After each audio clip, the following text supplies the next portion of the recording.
স্তব্ধ হও। আর ইন্দ্র এসেছে শোনো, আর মেনকা এসেছে, আর অর্ক। আমার একটা লক্ষ্য আমি নির্ধারণ করেছি, ওটা না পাওয়া পর্যন্ত আমাকে লেগে থাকতে হবে। আর সুযোগ আসবেই, একটা সুযোগ আসলে ওটাকে 6 মারতে হবে। একজন অভিনেতা হিসেবে মূল যে মন্ত্রটা সেটা হচ্ছে যে আমি গঠিত হই, শূন্যে মিলাই। প্ল্যান করে অনেক কিছুই করা যায় না। আমি পড়াশোনা করেছি একটা সাবজেক্টে যার সাথে অভিনয়ের কোনো সম্পর্ক নেই। আমি একটা জিনিস বিশ্বাস করি যে বর্তমান এই মুহূর্তটা হচ্ছে সবচেয়ে গুরুত্বপূর্ণ। ভেবেছিলাম যে টেলিভিশনে কখনো এনলিস্টেড হব না, মঞ্চ নাটকটাকেই আমি মনে করি যে আমার কাজ করবার জায়গা। তোমরা বাইরের মানুষটা রোজিকে দেখো, রোজির মতো এত আপন করে কেউ কথা বলতে পারে না, এটা ওর গুণ। এই গুণটা আমার নাই। রোজি বাসায় আসে মানে আমরা স্ট্যান্ড বাই হয়ে যাওয়া। বাইরে খুবই জনপ্রিয়, মানে কেন ঘরে জনপ্রিয় না? ঘরে আমাদের কাছে একটা ত্রাস।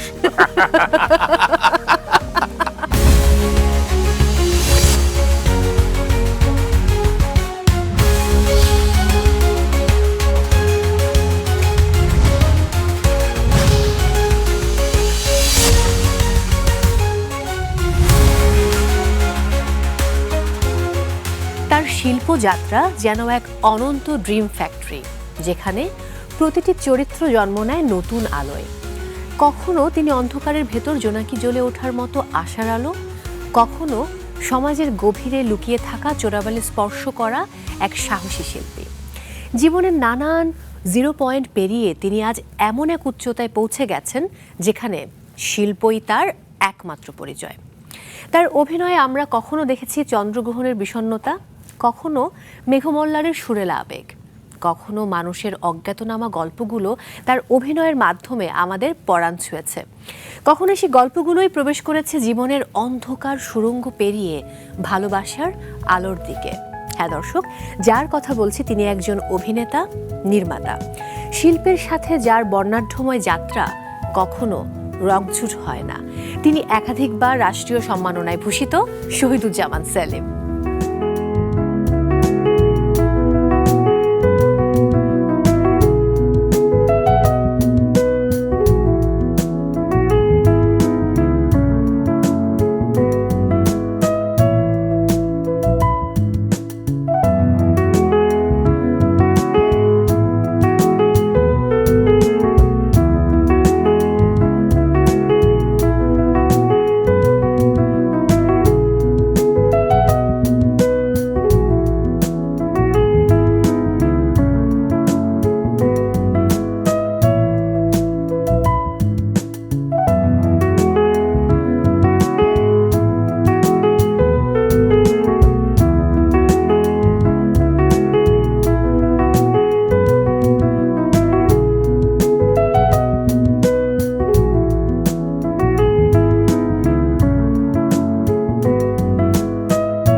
Please welcome Shahiduzzaman Selim. কেমন আছেন?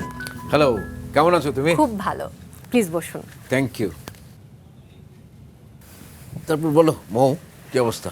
অসংখ্য ধন্যবাদ। আমার খুব ভালো লাগে, আপনি কখনোই আমাদের স্পর্শের বাইরে থাকেন না। এত বড় তারকা হয়েও আপনাকে সবসময় আপন লাগে, নিজেদের মানুষ মনে হয়। সেটি তো সমস্যা। কিরকম? তারকা বলতে তো স্পর্শের বাইরে থাকার কথা। হ্যাঁ, তো আমি একদম বাইরে থাকি না বলাটা তো কিরকম হলো না? আপনি এস শহীদুজ্জামান সেলিম, আমি MM মৌসুমী মৌ। আমি কিন্তু একটা দিক দিয়ে আপনার জন্য স্পেশাল। আমি বলছি, সেটা হলো আপনার অভিনীত প্রথম নাটকে আপনার দুজন নায়িকার একজনের নাম ছিল মৌসুমী, মৌসুমী মার্টিন। ঠিক বলেছি? দারুণ। নাম নিয়ে যেহেতু প্রশ্ন করলাম, আপনার নাম সেলিমকে রেখেছিলেন, আর একই সাথে আনারকলির সেলিমের স্বভাবের কোন কোন দিকগুলো আপনার মধ্যে আছে? আমার নাম রেখেছে আমার দাদা, গ্র্যান্ডফাদার। আনারকলি বা সেলিমের যে সম্পর্ক, তার সাথে এটার কোনো ইয়ে নাই। আমার দাদা আমার নাম রেখেছিল, আমার বাবার ডাক নাম হচ্ছে খসরু। আচ্ছা। তো সেই হিসাবে মুঘল সম্রাটদের একটা বংশানুক্রমিক একটা ধারায় আমার নামটা সেলিম রেখেছে আর কি। আপনার সাথে না আমার আরেকটি মিল রয়েছে। আপনার জীবনে যেমন হঠাৎ শব্দটির দারুণ এক সংযোগ রয়েছে। হঠাৎ করে অভিনয়, হঠাৎ করে বিয়ে, হঠাৎ করে নাটক সিনেমায় কাস্ট হওয়া, কিংবা হঠাৎ বাদ পড়া। আমারও তাই।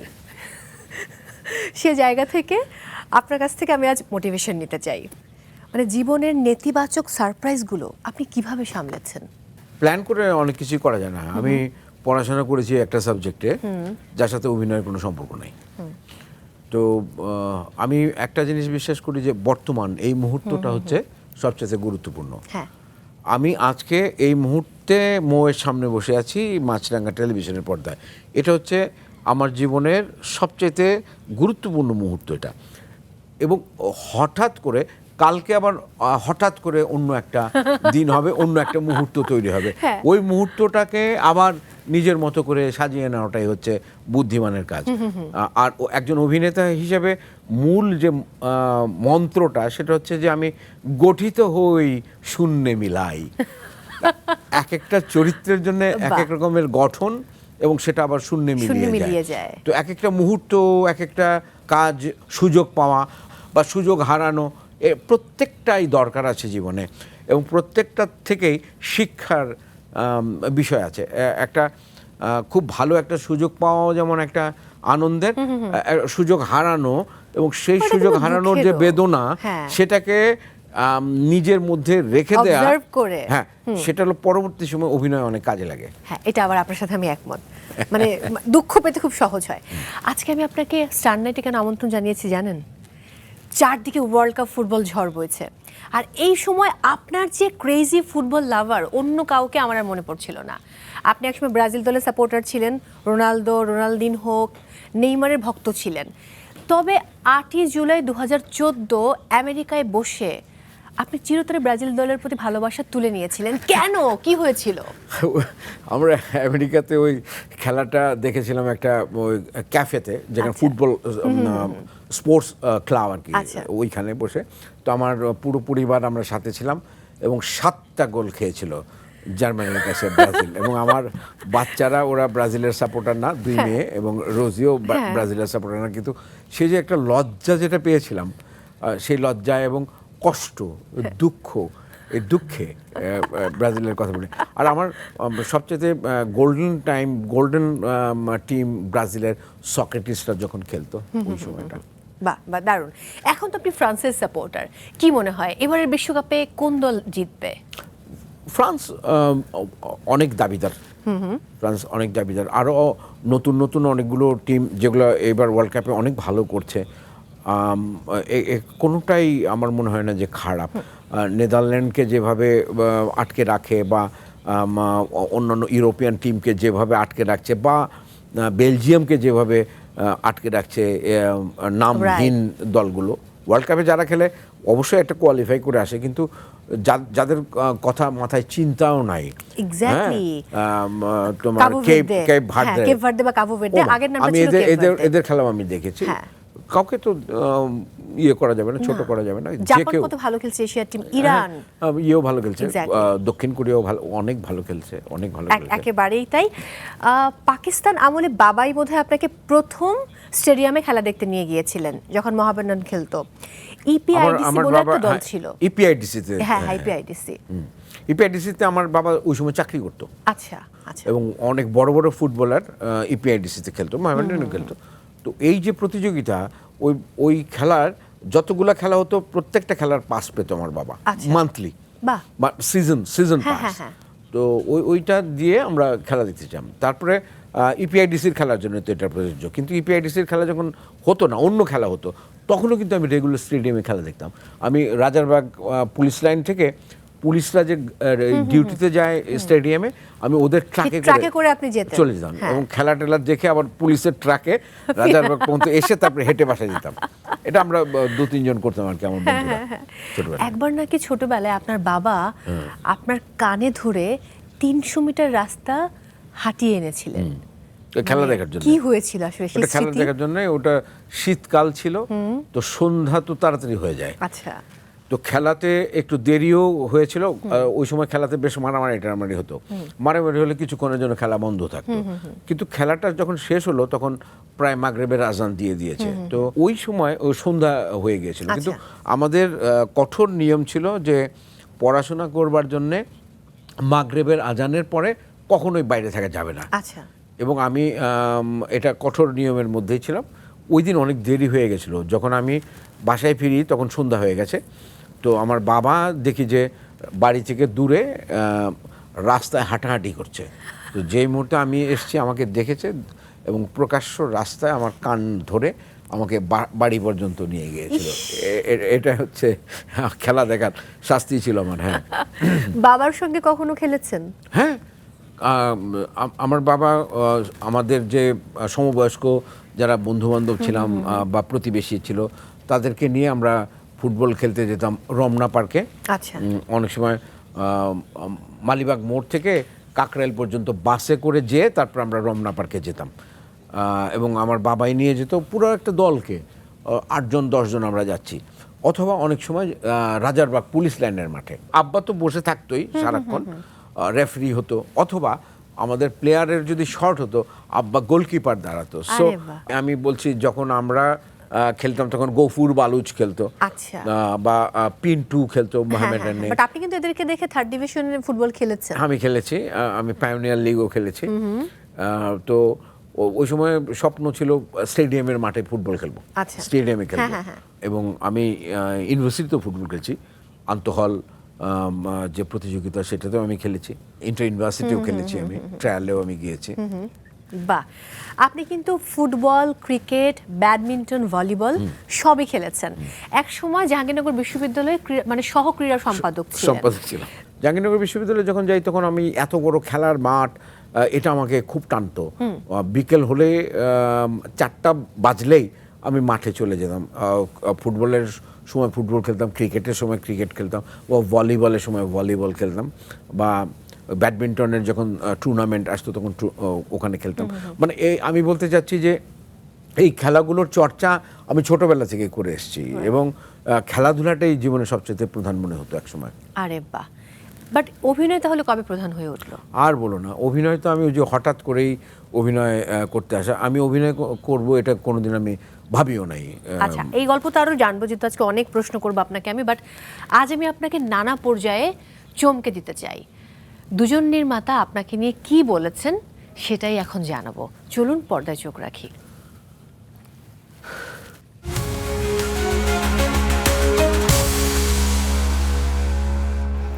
হাই সেলিম ভাই, কি অবস্থা, কেমন আছো? তুমি ইন্টারভিউতে বসছো দেখে ভালো লাগছে। আর সেলিম ভাই সম্পর্কে একটা কথা আমি খুব পরিষ্কারভাবে বলতে চাই যে সেলিম ভাই কিন্তু আমার অত্যন্ত প্রিয় মানুষ। সেলিম ভাই সম্পর্কে কিছু বলতে গেলে বলতে হয় যে এই মিডিয়াতে আমার যে কয়েকজন খুব ঘনিষ্ঠ ব্যক্তি আছে তার মধ্যে অন্যতম সেলিম ভাই। কারণ সেলিম ভাইয়ের সঙ্গে আমার সম্পর্কটা এরকম যে আমাদের হয়তো বা প্রতিনিয়ত দেখা হয় না, কিন্তু আমরা জানি, বুঝি কে কি করছে, কিভাবে করছে, কেমন আছে, এবং কোনো সংকট তৈরি হলে আমার কিংবা সেলিম ভাইয়ের, আমরা প্রথমে আমি সেলিম ভাইয়ের স্মরণ করি। শুধু যেমন সেলিম অ্যাজ এন অ্যাক্টার দুর্দান্ত, কারণ দুর্দান্ত শুধুমাত্র তার অভিনয় প্রতিভা দিয়ে না, আমি বলবো যে সে গ্রহণ করার ক্ষমতা তার বেশি। সে যখন আমি অ্যাজ এ ডাইরেক্টর তাকে ডিরেকশন দিই তখন সেটাকে সে 2টা ইশারাতেই বুঝতে পারে যে আমি কী চাচ্ছি। তবে আমি চাই সেলিম ভাই শুধু বাংলাদেশে না, হলিউড বলিউডে কাজ করে। তার মতো একজন অভিনেতাকে আসলে অনেক উপরে দেখতে চাই, অনেক অনেক উপরে। ভালো থাকো সেলিম ভাই, লাভ ইউ। আরো আছে শহীদুজ্জামান সেলিম ভাই, উনি খুবই গুণী অভিনেতা এবং আমার খুব পছন্দের একজন অভিনেতা। ওনার অভিনয় সম্পর্কে আসলে বলে শেষ করা যাবে না।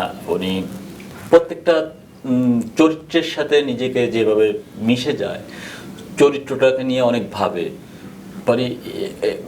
ওনার প্রত্যেকটা চরিত্র ডাইমেনশন মানে ক্যারেক্টার অনুযায়ী মানে খুবই খুবই খুবই চমৎকার, এবং আমার খুবই পছন্দের মানুষ, পছন্দের অভিনেতা। ব্যক্তিগতভাবে সেলিমের সাথে যদি আমার সম্পর্কের কথা বলেন, উনি হচ্ছে আমার বড় ভাই। উনি আমাকে শাসন করে, আদর করে, স্নেহ করে, মানে সম্পর্কের জায়গাটা বলতে গেলে আমার মিডিয়ার গার্ডিয়ান।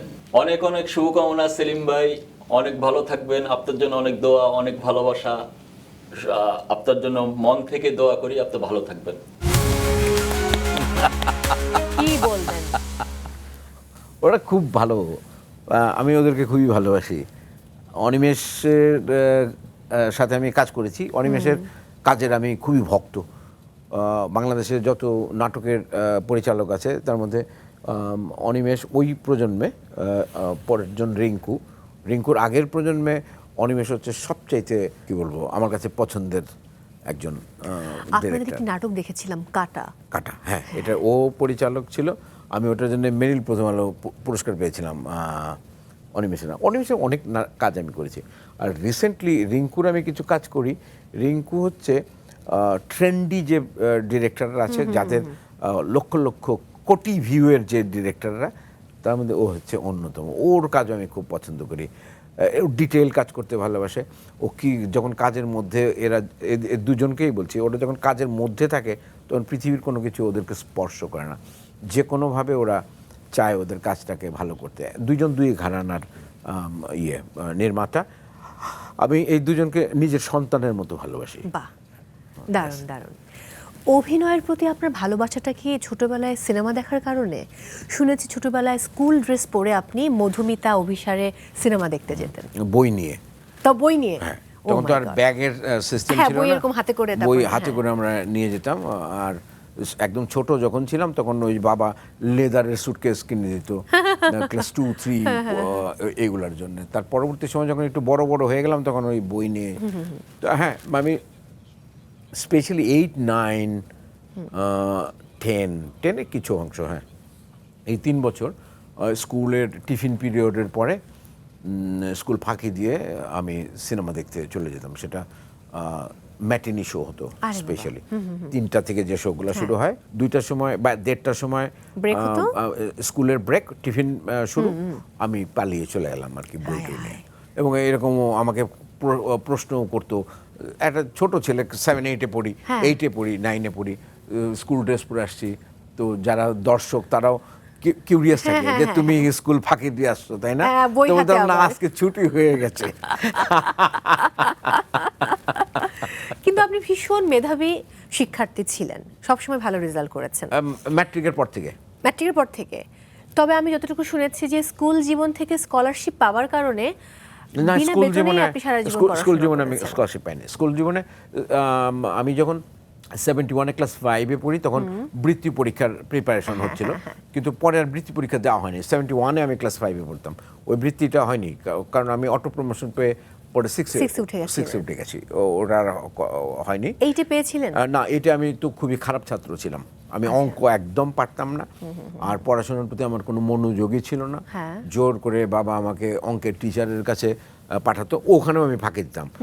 একদিন যেতাম আর 3 দিন যেতাম না।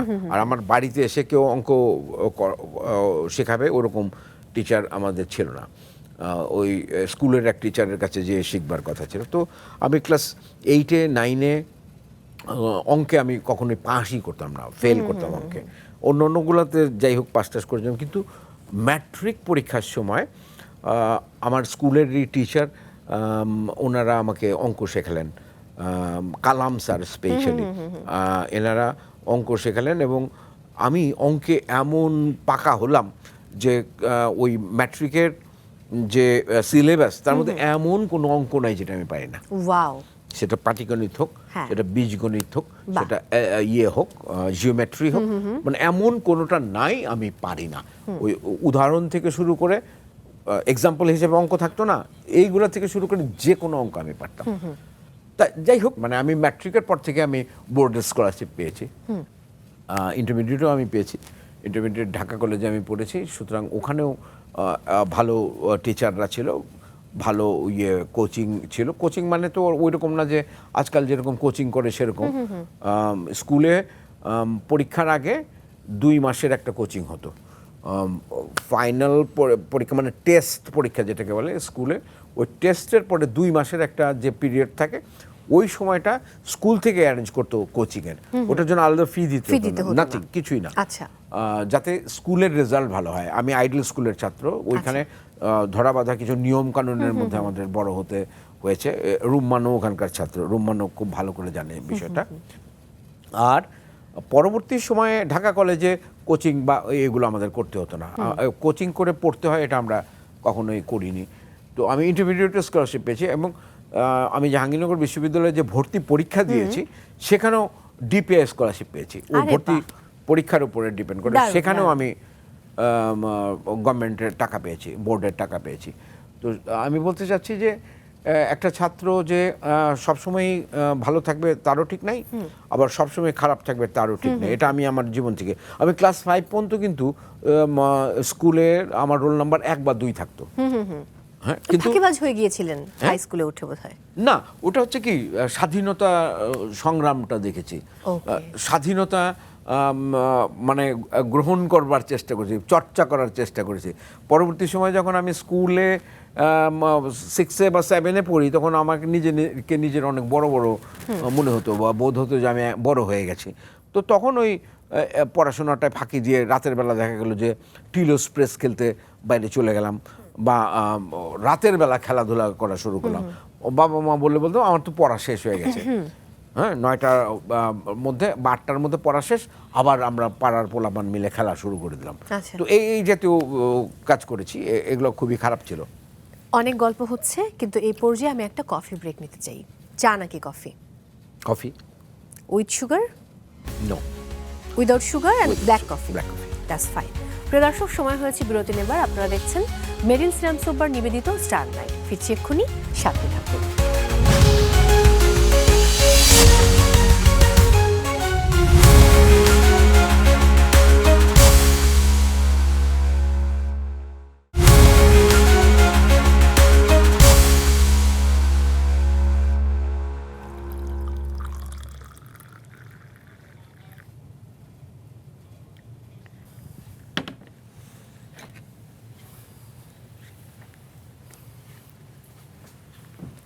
এই হলো আপনার ব্ল্যাক কফি। Thank you. জি, প্লিজ বসুন।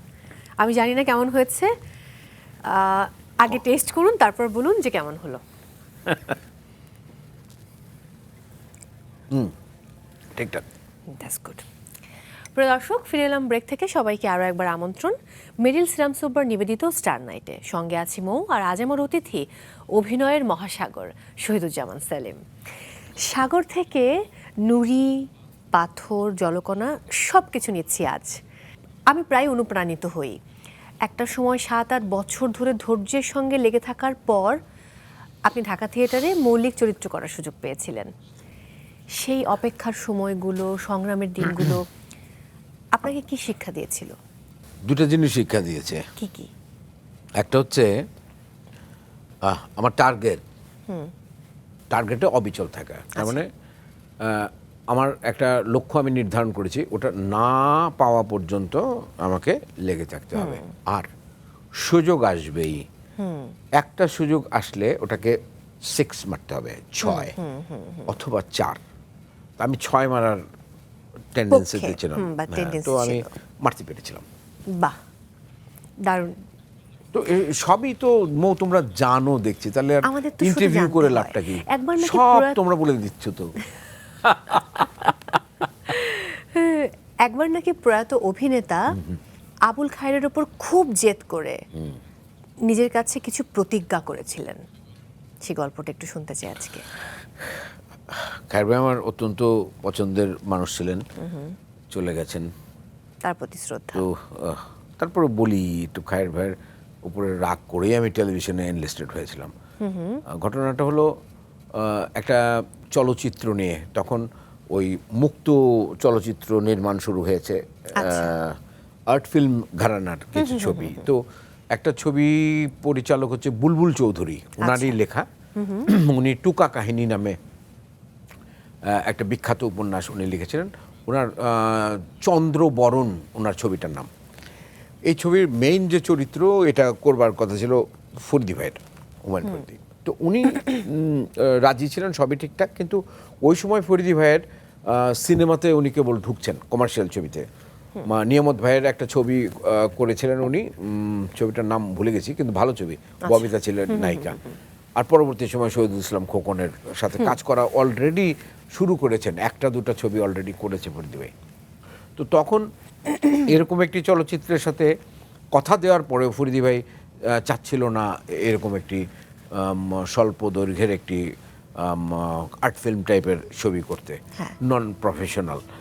তো উনি হঠাৎ করে আমাকে, উনি চাকরি করতেন তখন আজাদ প্রোডাক্টসে, ফরিদি ভাই কিছুদিন ওখানে কাজ করেছিলেন। তো আমাকে ডেকে পাঠালেন যে তুই একটু আয়, বিকালবেলা একটা লোকের সাথে পরিচয় করে দেবো।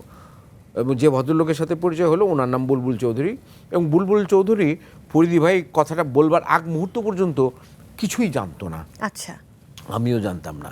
তো ওনার সাথে ফরিদি ভাইয়ের রুমে বসবার পরে আমাকে চা কফি কিছু একটা খাওয়ালো, তারপরে বললো যে বুলবুল ভাই সময় কম আছে, আমি ছবিটা করতে পারছি না, কালকে থেকে শুটিংয়ে যাওয়ার কথা, আমি ছবিটা করতে পারছি, ছবিটা করবে সেলিম। তো বুলবুল ভাই আমার দিকে তাকালো, আমাকে চেনে না জানে না, করবো মানে। তো বললো যে আপনি কি বলেন। তো তখন ও বুলবুল ভাই অনেকক্ষণ চুপ করে থাকলো, বুলবুল চৌধুরী। তারপরে বলছে যে দেখেন ফরিদি, আপনি যখন বলছেন তাহলে ঠিক আছে, উনি করুক, নিশ্চয়ই উনি পারবে, তাহলে তো আপনি বলতেন না, তো আপনি করলে ভালো হতো। আচ্ছা, তারপরে বললো যে আমি আপনাকে বলছি যে সেলিম এটা খুবই ভালো করবে, উনি ও করুক। পরের দিন আমি শুটিং, আমাকে স্ক্রিপ্ট দিয়ে দেওয়া হলো, আমি স্ক্রিপ্ট পড়ে দেখলাম। তো তখন আমাদেরকে যেতে হবে কালীগঞ্জে, এখন পুবাইল যেরকম শুটিংয়ে যায়, আড়িখোলা স্টেশনে নামতে হয় ওইরকম আর কি, ওইরকম জায়গায়। তো আমরা কমলাপুর থেকে ট্রেনে উঠলাম সবাই। তো আবুল খায়ের ভাই উনিও উঠলেন। তো যখন ট্রেন ছেড়ে দিয়েছে, তেজগাঁ রেল স্টেশন পার হয়েছে, টঙ্গীর কাছাকাছি, তখন হঠাৎ করে খায়ের ভাই বলছে যে ফরিদি কোথায়, ট্রেন ছেড়ে দিল, ফরিদি এলো না। তো এই হলো আমি বসা, পাশে বুলবুল ভাই বসা, আর এই পাশে হলো খায়ের ভাই বসা, আমার এই পাশে। আর নায়িকা ছিল কাজল, শাহিনা আক্তার কাজল নামে, বিটিভির একজন অভিনেত্রী, খুব ভালো অভিনয় করতো। আর্ট ফিল্ম, আর্ট টাইপের যে নাটক, জীবন ঘনিষ্ঠ যে নাটকগুলো, এটাতে খুব ভালো অভিনয় করতো। আমাদেরই কন্টেম্পোরারি, ওটা ঢাকা ইউনিভার্সিটি, আমরা জাহাঙ্গীরনগরের, আমরা চিনতাম পরস্পরকে আগে থেকে, ও গ্রুপ থিয়েটার করতো। তো হঠাৎ করে বুলবুল ভাই বলছে যে ফরিদি তো এটা করছে না। তো খায়ের ভাই বললো যে তাহলে কে করবে? ওই যে বসে আছে সেলিম, উনি অভিনয় করবে। খায়ের ভাই আমার দিকে তাকিয়ে হঠাৎ করে, যে আমার চুল তখন এরকমই, আরেকটু বড়, ঠাস করে খায়ের ভাই আমার এরকম করে চুলের মধ্যে এরকম করে হাত দিয়ে এরকম করে ধরলো। আমাকে কিন্তু চিনেও না, ও অভিনয় করবে মানে? একটা ইট ভাটার শ্রমিকের চরিত্র যেটা ফরিদিকে ডিমান্ড করে, সেখানে ও অভিনয় করবে? ও কি কোনোদিন টেলিভিশনে অভিনয় করেছে বা কোনো নাটক করেছে? তো বলে যে না, তা তো করে নাই, কিন্তু ফরিদি করতে পারছে না, ওনাকে ফরিদি ভাই দিয়েছে। তো আমার ভীষণ অপমানিত হলো। একটা পুরো বগির মধ্যে আমরা সবাই বসা ট্রেনে, তা আমি ভীষণ অপমানিত হলাম। অপমানিত হয়ে খায়ের ভাইকে শুধু একটা কথা বললাম যে খায়ের ভাই, আগামী 5 বছর আপনি বেঁচে থাকবেন কিনা আমি জানি না, কিন্তু বেঁচে যদি থাকেন তাহলে আপনি আমার সাথে অভিনয় করবার জন্য আমাকে খুঁজে বেড়াবেন। আমি ঢাকা থিয়েটার করি, আমি হাত হদাই নাটকের ওয়ান অফ দ্য মেইন ক্যারেক্টারে আমি অভিনয় করি। আর আমি তার আগে ঢাকা থিয়েটারের কীর্তন খোলা, কেরামত মঙ্গল, এই নাটকগুলোতে, মুনতাসির, ফ্যান্টাসি, এগুলোতে আমি সাবস্টিটিউট ক্যারেক্টার করে আমি তৈরি হয়েছি। উনি কিছুই বলল না, আমরা গেলাম। পরের দিন ভোরে সূর্য ওঠার সাথে সাথে শুটিং শুরু, এবং একটা ইট ভাটার শ্রমিকের চরিত্র আমার। ইট ভাটায় যে আগুন দেয় যারা, ওই আগুনের মিস্ত্রি আছে, হেড মিস্ত্রি, যে আগুন জ্বালায়, সেটা হলো খায়ের ভাই অভিনয় করবে। আর আমি হচ্ছি দেবো, আগুনের লাকড়ি দেবো, ওইটা আমার চরিত্র। আর পেছন দিয়ে সূর্য উঠছে, সকালের শট, সূর্য ওঠার সাথে আগুন, চিমনির আগুন, এবং আগুন মিস্ত্রি এবং শ্রমিকের কথোপকথন, এই হচ্ছে ফার্স্ট সিন। তো এটা শুটিং হলো, সারাদিন অনেকগুলো শুটিং হলো। রাতের বেলা শুটিং শেষে সবাই ওটা প্রিভিউ করছে যে আজকে কী কী শুটিং হলো, কীভাবে হলো, ওটা দেখবার জন্য। তো ওইটা যখন দেখলো, তখন দেখে খায়ের ভাই এসে আমাকে হাতটা ধরে বললো কি, তুই আমাকে মাফ করে দে। বলছে না না ঠিক আছে। বলছে না, আমি ভুল করেছি, আমি বুঝতে পারি নাই যে তুই এত ভালো অভিনয় করতে পারিস। আমার কাছে, আমি তারপর থেকে খায়ের ভাইকে আমি আপনি করে বলতাম। এবং পরবর্তী সময় খায়ের ভাইয়ের সাথে আমার সম্পর্ক হলো তুমি, আমি ওনাকে তুমি বলি, খায়ের ভাই তুমি। এবং উনি আমাকে খুবই ভালোবাসতেন। এবং ওই সময়টায় সারাদিন যে শুটিং হচ্ছে, তখন আমি ওই কাজল আমাদের বন্ধু মতোই ছিল, কাজল আমাকে বলে যে তুমি টেলিভিশন এনলিস্টেড হও না কেন। অবশ্য আমি তো ভেবেছিলাম যে টেলিভিশনে কখনো এনলিস্টেড হব না। হ্যাঁ। আমি গ্রুপ থিয়েটার করি, আমি মঞ্চ নাটকটাকেই আমি মনে করি যে আমার কাজ করবার জায়গা। আমি টেলিভিশনে যে কখনো এনলিস্টেড হব এটা আমি কখনো ভাবি নাই। তবে আজকে আমার মনে হচ্ছে যে আমার টেলিভিশনে এনলিস্টেড হওয়া উচিত। দরকার। বলে যে হ্যাঁ তুমি হও, তারপরে হলাম।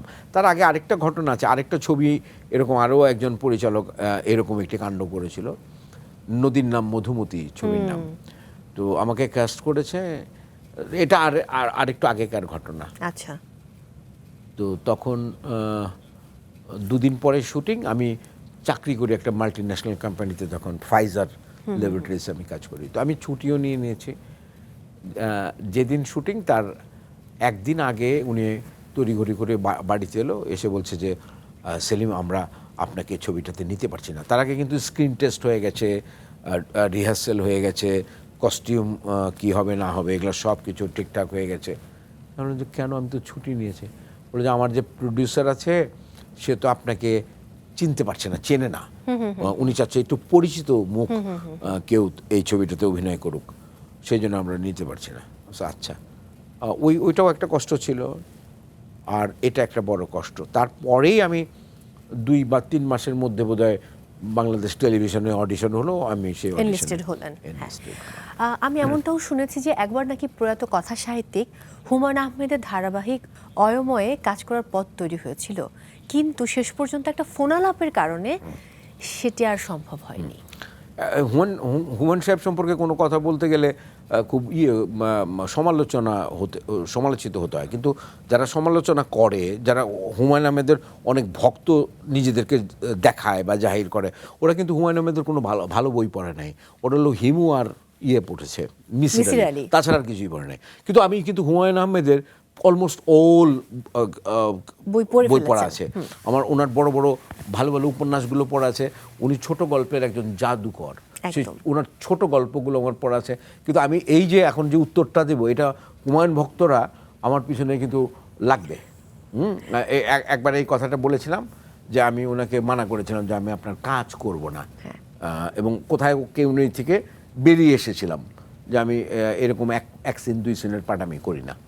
হ্যাঁ, তো ওইটা নিয়ে অনেক সময় উনি তো হুমায়ুন আহমেদকে করে না, উনি গোনে না, এই টাইপের অনেক কথাবার্তা হয়েছে। অয়ময়ের সময় কি হয়েছিল এইটা আমি এখন বলছি। এই ভূমিকাটা কেন বললাম, কারণ আমি জানি যে এই প্রশ্নের উত্তর দিলে আমাকে আক্রমণের শিকার হতে হবে। এনিওয়ে, খায়ের ভাই, আবারও খায়ের ভাই তখন হুমায়ুন আহমেদের খুবই শিল্পী, মানে বাঁধা শিল্পী। সব সময় খায়ের ভাই করে, ভালো ভালো চরিত্রে অভিনয় করে। তো আমার বাড়িতে তখন টেলিফোন ছিল না। আচ্ছা। আমার স্ত্রী যে অফিসে চাকরি করতো সেই অফিসের ফোনে খায়ের ভাই ফোন করেছে। ফোন করে বলেছে যে সেলিমকে বলবি কালকে যেন হুমায়ুন সাহেবকে ফোন করে। হুমায়ুন সাহেবের ফোন নাম্বারটা উনি দিয়ে দিল ওখানে, বলতে যে খায়ের ভাই আমাকে নাম্বারটা দিয়েছে, আপনার এখানে যে আছে, চরিত্রটি আছে, সেই ব্যাপারে আমার সঙ্গে কথা বলতে বলেছে আপনাকে। আমি বলছি আচ্ছা। তো আমি খায়ের বললাম যে তুই এটা কী প্রসঙ্গে বলতেছো, আমি তো কিছুই বুঝতেছি না। বলে যে অয়ময় নামে একটি নাটক হইতেছে, এখানে একটি পাগলের চরিত্র আছে, যে চরিত্রটা আমি, নূর, আমরা সবাই মিলে বলেছি যে তুই ভালো করতে পারবি, সেই জন্য তোর নামটা আমরা সাজেস্ট করেছি। হুমায়ুন সাহেব বলেছে যে উনি তো চিনতে পারছে না, সেই জন্যে কথা বলে নিতে। তার আগে কিন্তু আমি টেলিভিশনে অল্প অল্প 2-1টা নাটক করে ফেলেছি। জোনাকি জলে যেমন হয়ে গেছে, বা আরও মিথ নামে আতিকুল হক চৌধুরীর একটা প্রোডাকশন করেছি, এগুলো হয়েছে।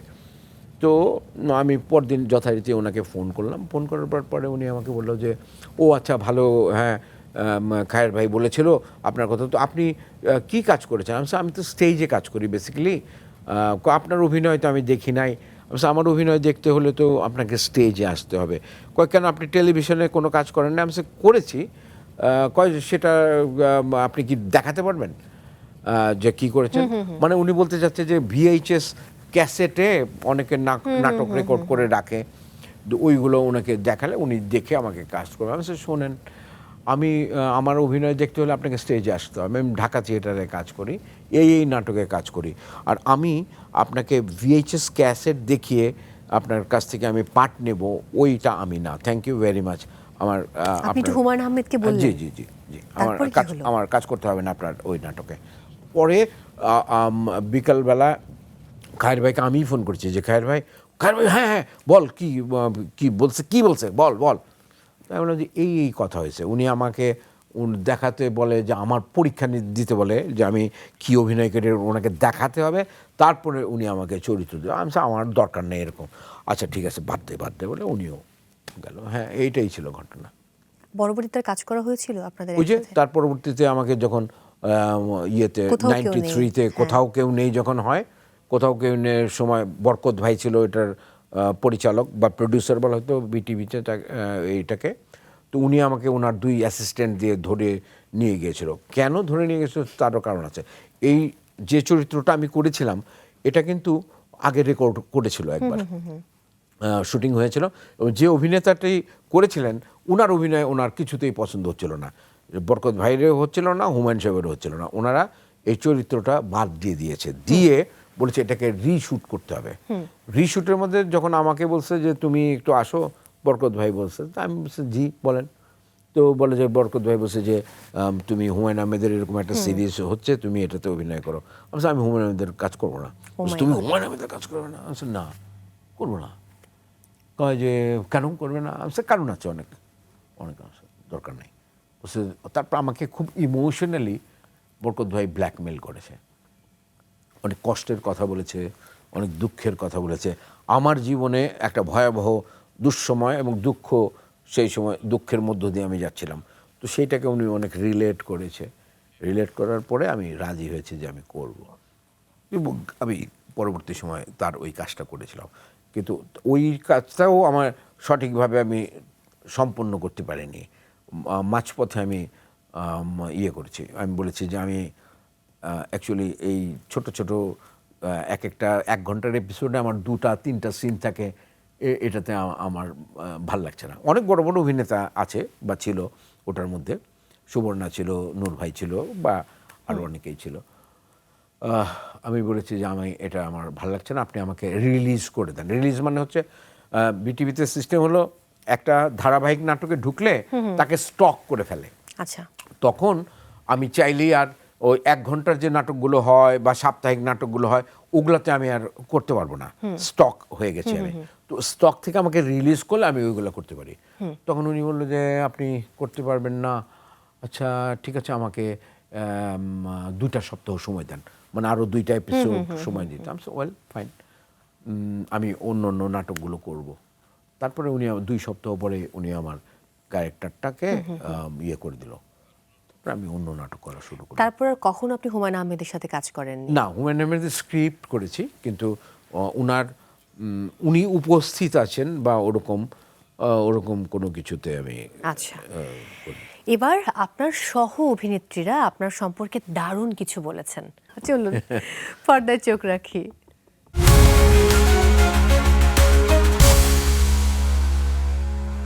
প্রিয় সেলিম ভাই, হায়। তোমাকে নিয়ে আমার কিছু কথা বলতে হবে।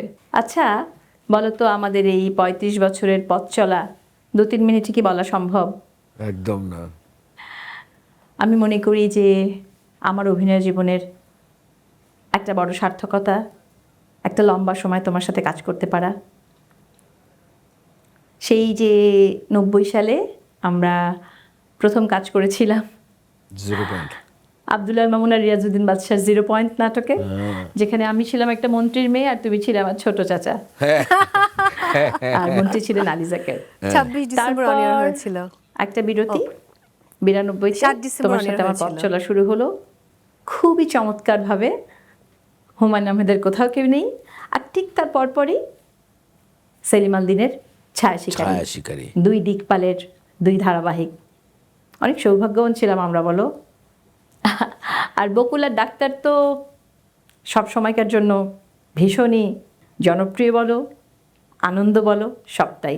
মাঝে মাঝে কিছু শর্টস রিলস এগুলো আসে না, আমি আমাদের পুরোনো দিনের কাজগুলো দেখতে থাকি।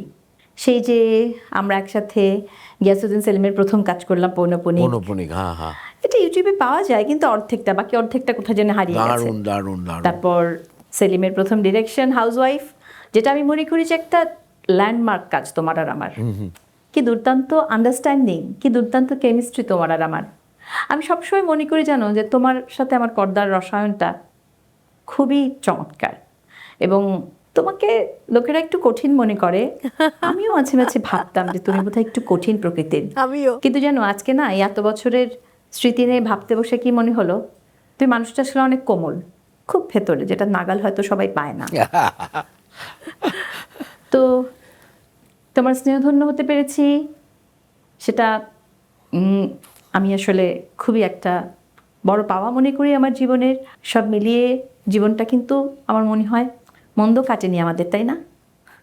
সামনের দিনগুলো নিশ্চয়ই আরও সুন্দর কাটবে।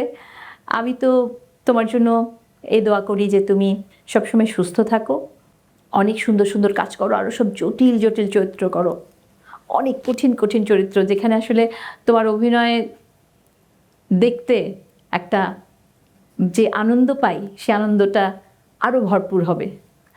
আর মাঝে মাঝে আমাকেও সঙ্গে নিয়েও। ভালো থেকো সেলিম ভাই, অনেক অনেক ভালোবাসা তোমার জন্য। আরে বাহ, মনে হলো কোনো চিঠি পাঠ করছে। শহীদুজ্জামান সেলিম। সেলিম ভাই কি আমার প্রজন্মের অভিনেতা নাকি আমার ঠিক আগের প্রজন্মের? এই প্রশ্নের উত্তর দেওয়া কিন্তু একদমই সহজ নয়, কারণ একটা দীর্ঘ সময় ধরে সেলিম ভাই অত্যন্ত দাপটের সাথে অভিনয় করে যাচ্ছেন। ব্যক্তিগতভাবে আমার টেলিভিশন ক্যারিয়ারে আমি যতটুকু কাজ করেছি তার সবচেয়ে বেশি কাজ সহ অভিনেতা হিসেবে আমি সেলিম ভাইকে পেয়েছি। এমনও দিন গেছে দীর্ঘ ধারাবাহিকের শুটিংয়ের জন্য ভোর 6টার আগে, হরতালের দিন 6টার আগে সেলিম ভাই আর আমি সেটে পৌঁছেছি, এবং আমরা শুধু দুজন সারা দিনে 17, 18, 20টা দৃশ্য একসাথে করেছি। আর যেহেতু আমাদের দুজনেরই থিয়েটার স্কুলিং, আমরা স্ক্রিপ্ট মুখস্থ করা, সেটে গিয়ে শটের আগে ড্রাই রিহার্সাল করে লাইট ফিক্স করা, ব্লকিং ঠিক করা, এবং তারপরে দৃশ্যে অভিনয় করা। শুধু অভিনয় নয়, চলচ্চিত্র বলি, টেলিভিশন বলি, মঞ্চে বলি, অভিনয়ের পাশাপাশি সেলিম ভাই দারুণ দক্ষ একজন নির্দেশক। তাই আজও প্রতি মুহূর্তে সহকর্মী হিসেবে এবং একজন দর্শক হিসেবে আমি অপেক্ষায় থাকি সেলিম ভাইয়ের কাছ থেকে নতুন কিছু পাবার। এবং আমি জানি সেলিম ভাই প্রতিদিন প্রতি মুহূর্তে আগামীতে আমাদেরকে আরও আরও শক্তিশালী কিছু অভিনয় উপহার দেবেন। সুস্থ থাকবেন সেলিম ভাই, ভালো থাকবেন। কি বলবেন? অনেক ইমোশনাল লাগছে, আবেগপ্রবণ হয়ে যাচ্ছি। হ্যাঁ, এই যে দুজন কথা বলল,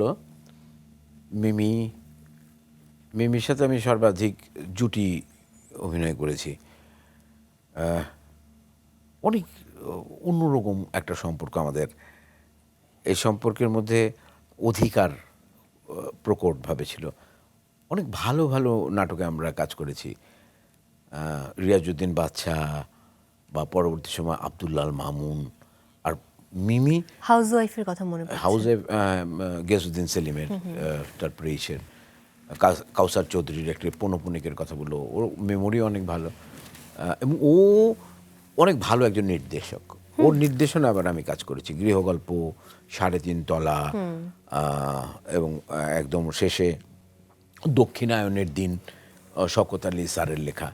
এই যে কাজগুলো, ও খুবই নিখুঁত একজন নির্মাতা, এবং এই নির্মাণের পিছনে সবসময় আমাকে চ্যালেঞ্জিং ক্যারেক্টারগুলো দিত। এবং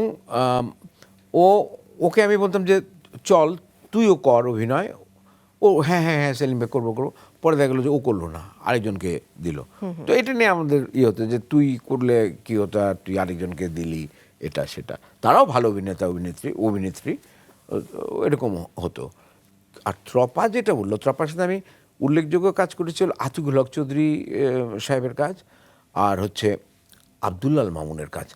আব্দুল্লাল মামুনকে আমি বলবো যে বাংলাদেশ টেলিভিশনে আমাকে 2 থেকে 3 জন মানুষ সারাক্ষণ টেনে নিয়ে যেত। তার মধ্যে একজন হচ্ছে আব্দুল্লাল মামুন, উনি একজন ইনস্টিটিউট।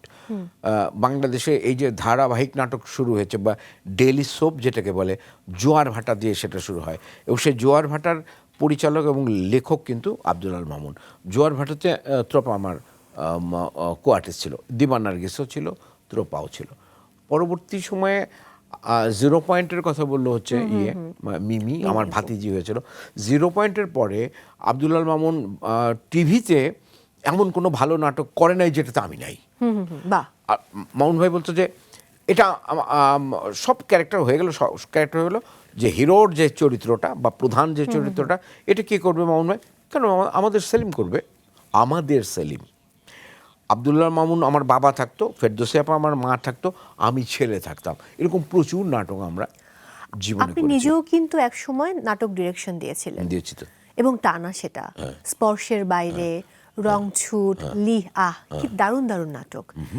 পরিচালক প্রযোজক শহীদুজ্জামান সেলিম আড়ালে চলে গেল কেন? অনেক কারণ আছে তার। এই যে আজকে মাছরাঙ্গা টিভিতে যে আমি বসে আছি, সামান্থা নামে একটি ধারাবাহিক নাটক দিয়ে মাছরাঙ্গার ধারাবাহিক নাটকের স্লট শুরু হয়েছিল, বা মাছরাঙ্গা টেলিভিশনের প্রথম ধারাবাহিক প্রথম সেটা। ধারাবাহিক। তো ওটাও আমার করা ছিল। যাই হোক, মামুন ভাইকে দেখে আমার ডিরেকশনের প্রতি আগ্রহ জমেছিল, এবং আমার জীবনের সবচেয়ে বড় কৃতিত্ব কি, আব্দুল্লাল মামুনকে আমি আমার নাটকে অভিনয় করিয়েছি। আরে আমি বাহ! পরিচালক, হ্যাঁ, হ্যাঁ। মামুন ভাই শিল্পী, বা ফেরদৌসী আপা আমার নাটকে অভিনয় ও করেছে। দারুণ দারুণ। হুমায়ুন ফরিদি, আফজাল হোসেন, সুবর্ণা মোস্তফা, এরা তো করেছেই, পীযূষ দা বা আসাদ ভাই, এনারা তো করেছেই। এটা আমার বড় একটা ইয়ে। আর তখন এক ধরনের প্যাশন ছিল আমার নাটক পরিচালনা করা, আর প্রফেশন ছিল হলো অভিনয় করা। অনেক ভালো ভালো কাজ করেছি, যেটা সময়ের সাথে এগিয়ে। আপনি যেটা বললেন যে শ্রদ্ধা আব্দুল্লাল মামুন আপনার পরিচালনায় কাজ করেছেন, আফজাল হোসেন, শ্রদ্ধা আবুল হায়াত, মামুনুর রশিদ, আফজাল হোসেন, সুবর্ণা মোস্তফা, রাইসুল ইসলাম আসাদ, তো এই যে কিংবদন্তি পীযূষ বন্দ্যোপাধ্যায়, তারা আপনার পরিচালনায় কাজ করেছেন। নির্মাতা হিসেবে আপনার সবচেয়ে বড় অর্জনের কথা যদি আমি জানতে চাই, তাহলে কি বলবেন? নির্মাতা হিসেবে অর্জন হচ্ছে যে আমি বাংলাদেশের প্রেক্ষাপটে শ্রেষ্ঠ যে শিল্পীরা, তাদেরকে নিয়ে আমি কাজ করতে পেরেছি। তারা এক বাক্যে আমার উপর আস্থা রেখেছে। আমি তাদের সকলে যেতে কনিষ্ঠ, সুবর্ণার আমি কন্টেম্পোরারি, তাছাড়া আর সবার যাদের নাম বললাম তাদের সবার চেয়ে আমি ছোট, কিন্তু তারা আমার উপরে আস্থা রেখেছে, এবং আমি ডাকলেই তারা চলে আসতো, কারণ তারা জানতো যে তাকে কোন চরিত্রে ডাকা হচ্ছে এবং আমি কেন ডাকছি এবং কিভাবে আমি কাজটা করতে চাই। তারা প্রত্যেকে আমার নির্দেশনার প্রতি তাদের ইয়ে ছিল, আস্থার জায়গাটা ছিল। এবার আপনার একজন সহকর্মী, তিনি আপনার সম্পর্কে কিছু বলেছেন। তিনি শুধু আপনার সহকর্মী না, তিনি দাবি করেন যে তিনি অভিনয়টা আপনার কাছ থেকে শিখেছেন। গেস করতে পারছেন কে? না না, চলুন তাহলে দেখি।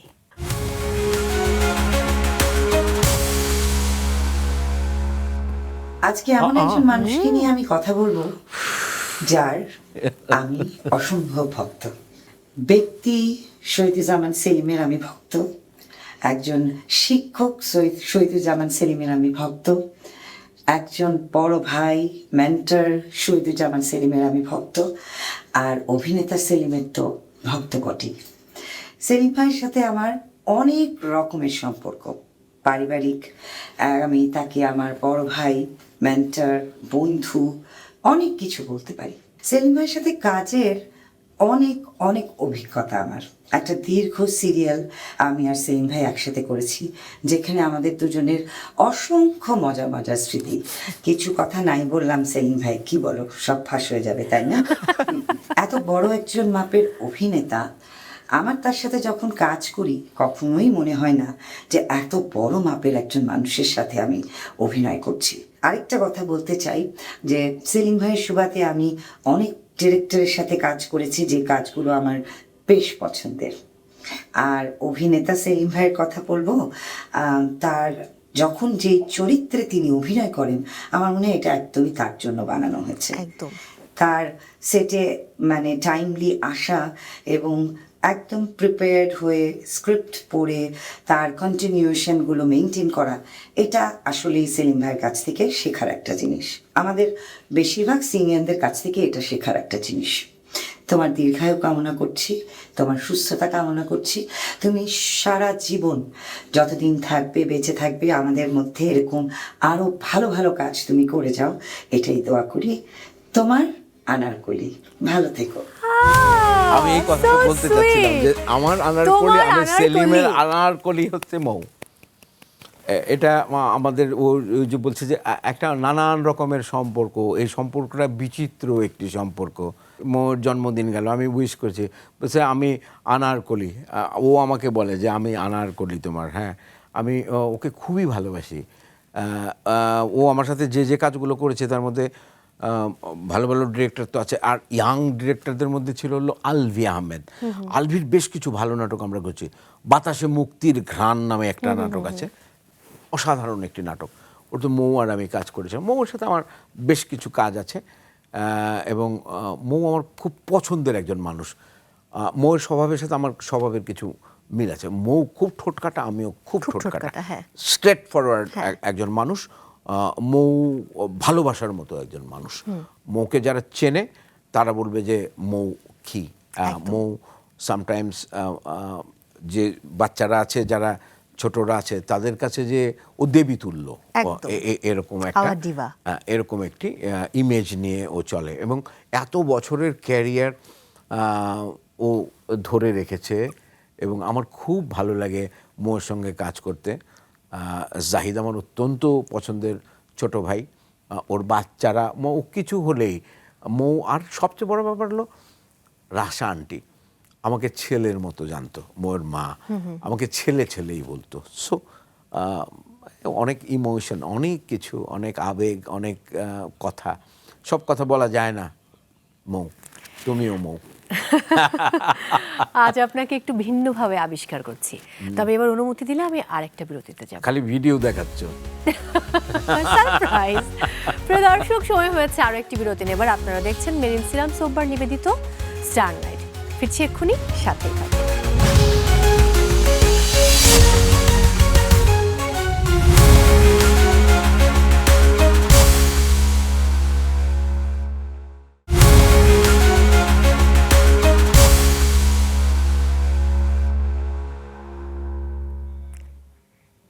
প্রিয় দর্শক, ফিরে এলাম ব্রেক থেকে। সবাইকে আরও একবার ওয়েলকাম করছি মেরিল সিরাম সোববার নিবেদিত স্টার নাইটে। সঙ্গে আছি মৌ, আর আজ আমার অতিথি অ্যাক্টর পার এক্সিলেন্স শহীদুজ্জামান সেলিম।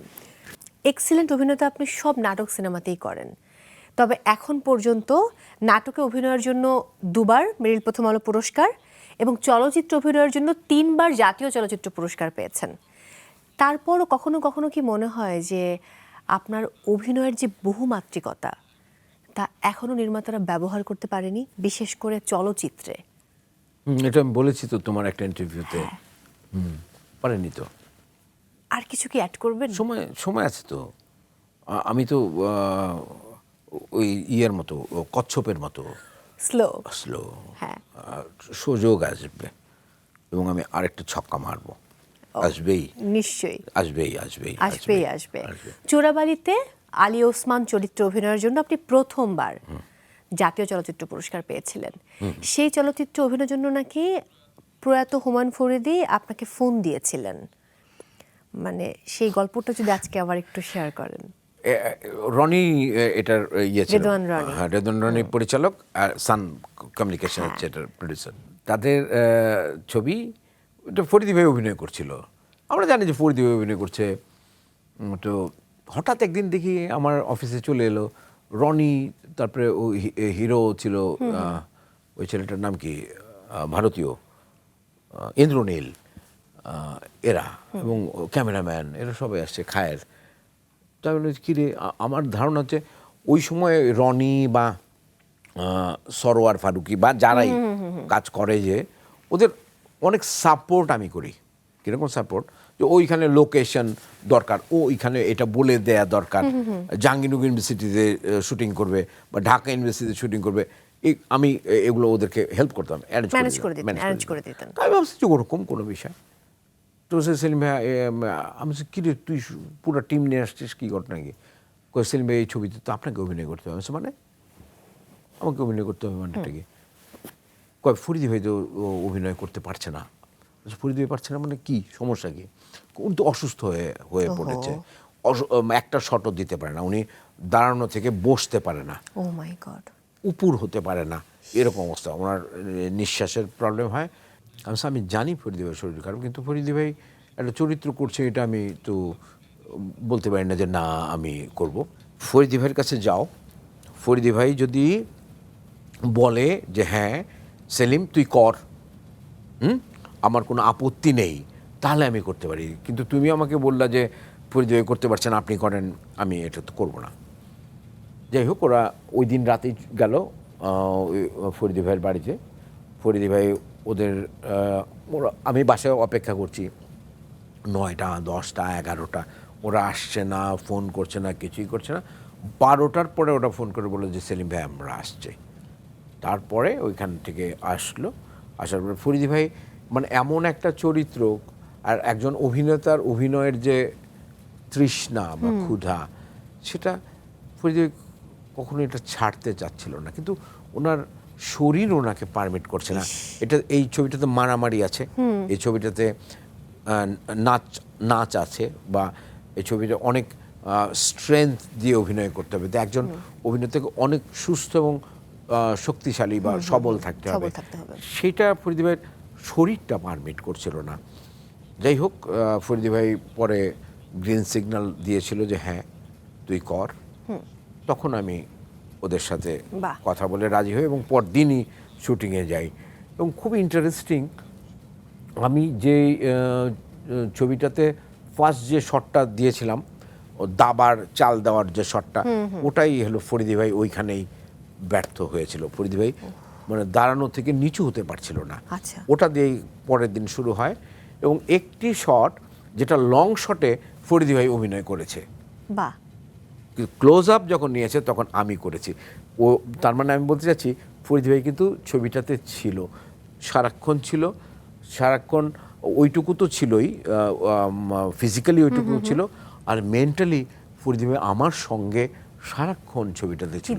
আমি যত অভিনয় করেছি, যাই করেছি, আমি ফরিদি ভাইকে চিন্তা করেছি যে আচ্ছা ফরিদি ভাই এটা হলে কি করতো বা এটা হলে কি করতো। কারণ ওই চরিত্রটা যদি ওরা আমাকে প্রথমে কাস্ট করতো তাহলে তো আমাকেই করতো, ওরা ফরিদি ভাইকে কাস্ট করেছে। সো ফরিদি ভাইয়ের অভিনয়ের যে স্টাইল, ফরিদি ভাই কি করতে পারে, এটা বিবেচনা করেই তো ওরা ফরিদি ভাইকে নিয়েছিল। সো আমি চিন্তা করছি আচ্ছা এখানে যদি ফরিদি ভাই অভিনয় করতো তাহলে কী করতো, বা এটা হলে কি করতো, তার সঙ্গে আমি আমারটা মিলিয়ে আমি কাজটা করেছি। তার মানে আমি বলতে চাচ্ছি যে ওই ছেড়ে দেওয়ার জন্যই এটা হয়েছে, ওই ফরিদি ভাই ছেড়ে দেওয়ার জন্যই 0 পয়েন্ট আমি করতে পেরেছিলাম।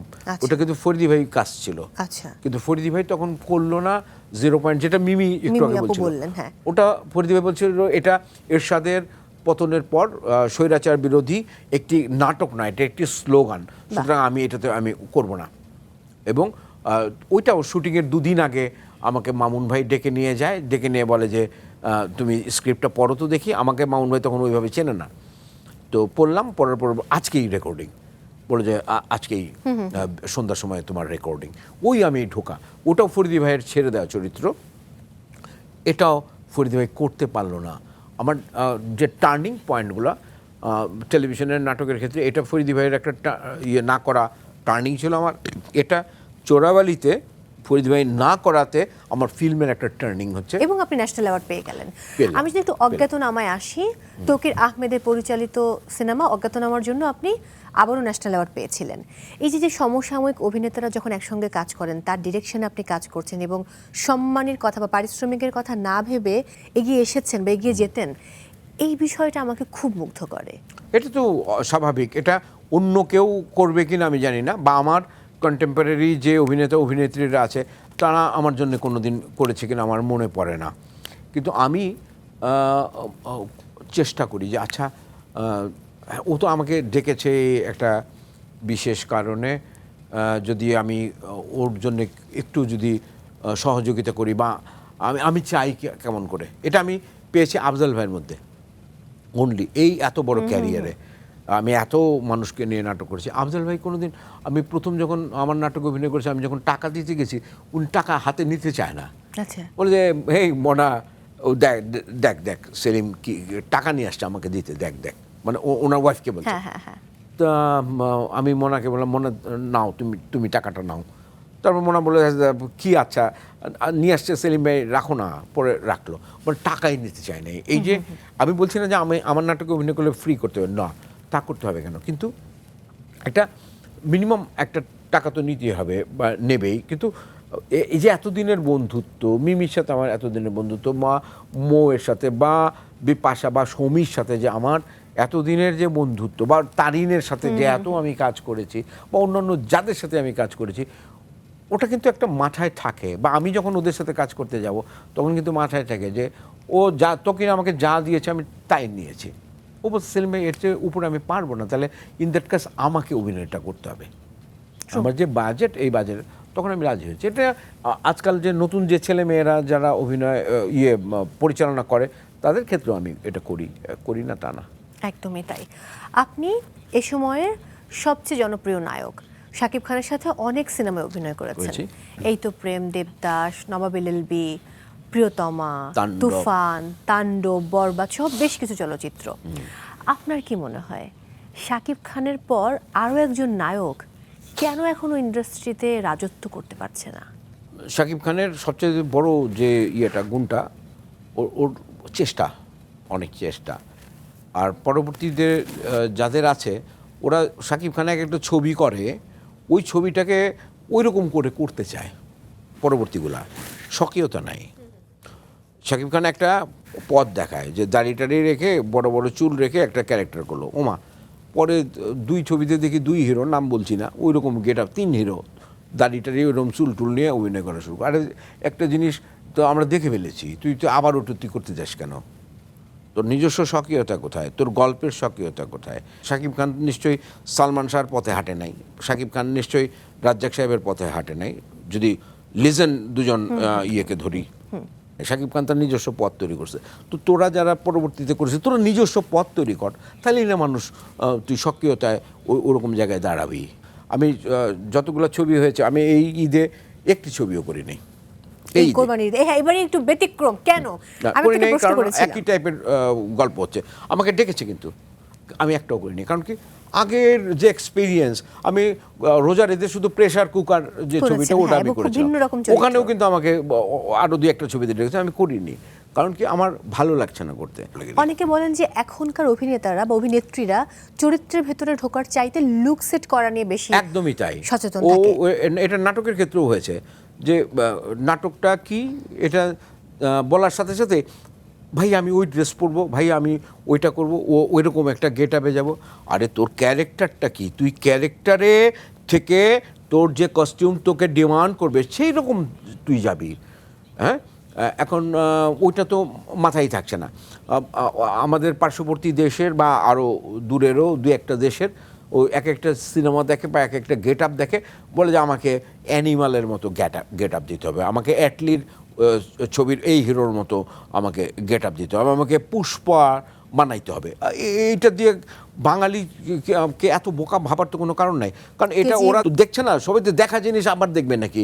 তোর নিজস্বতা কোথায়? নিজস্বতার ছবি কিন্তু কিছু তৈরি হচ্ছে বা হচ্ছে না তা না, তারও 2-1টা আমি দেখেছি, এবং আমি সেগুলো আমার কাছে অনেক ভালো লেগেছে। তো এবারে এই সময়ের একজন জনপ্রিয় অভিনেতা আপনার সম্পর্কে কিছু কথা বলেছেন, যার সঙ্গে আপনি নাটক করেছেন, সিনেমাও করেছেন। কেশে চলুন দেখি কেশে।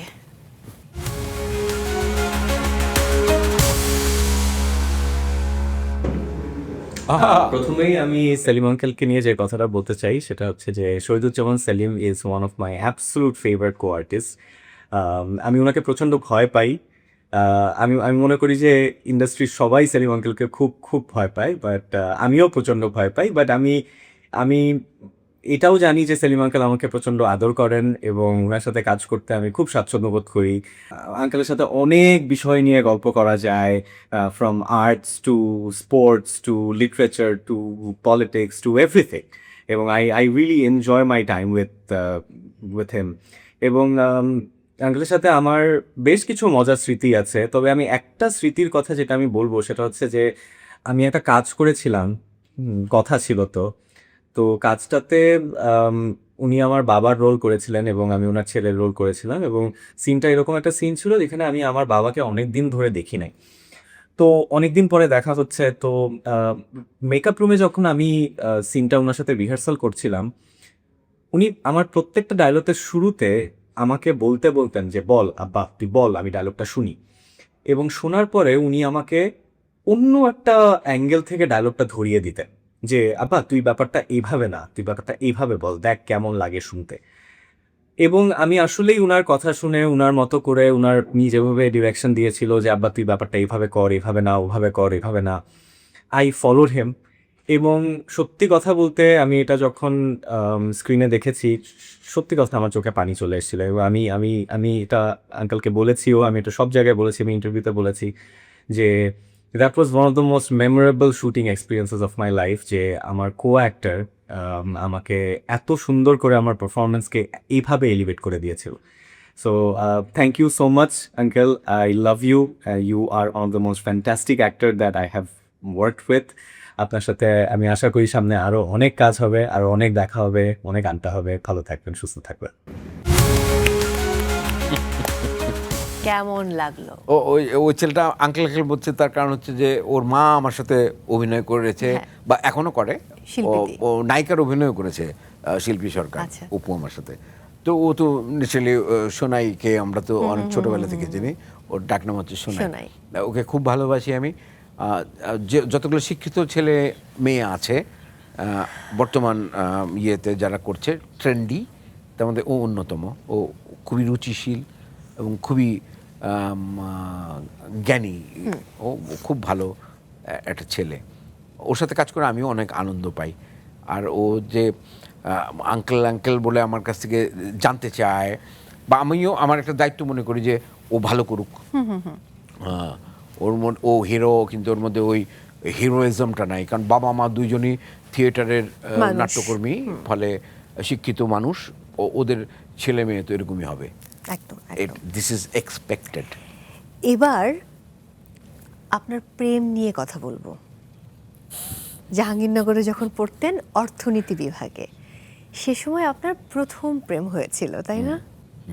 সেই স্মৃতি তো আজকে একটু শুনতে চাই।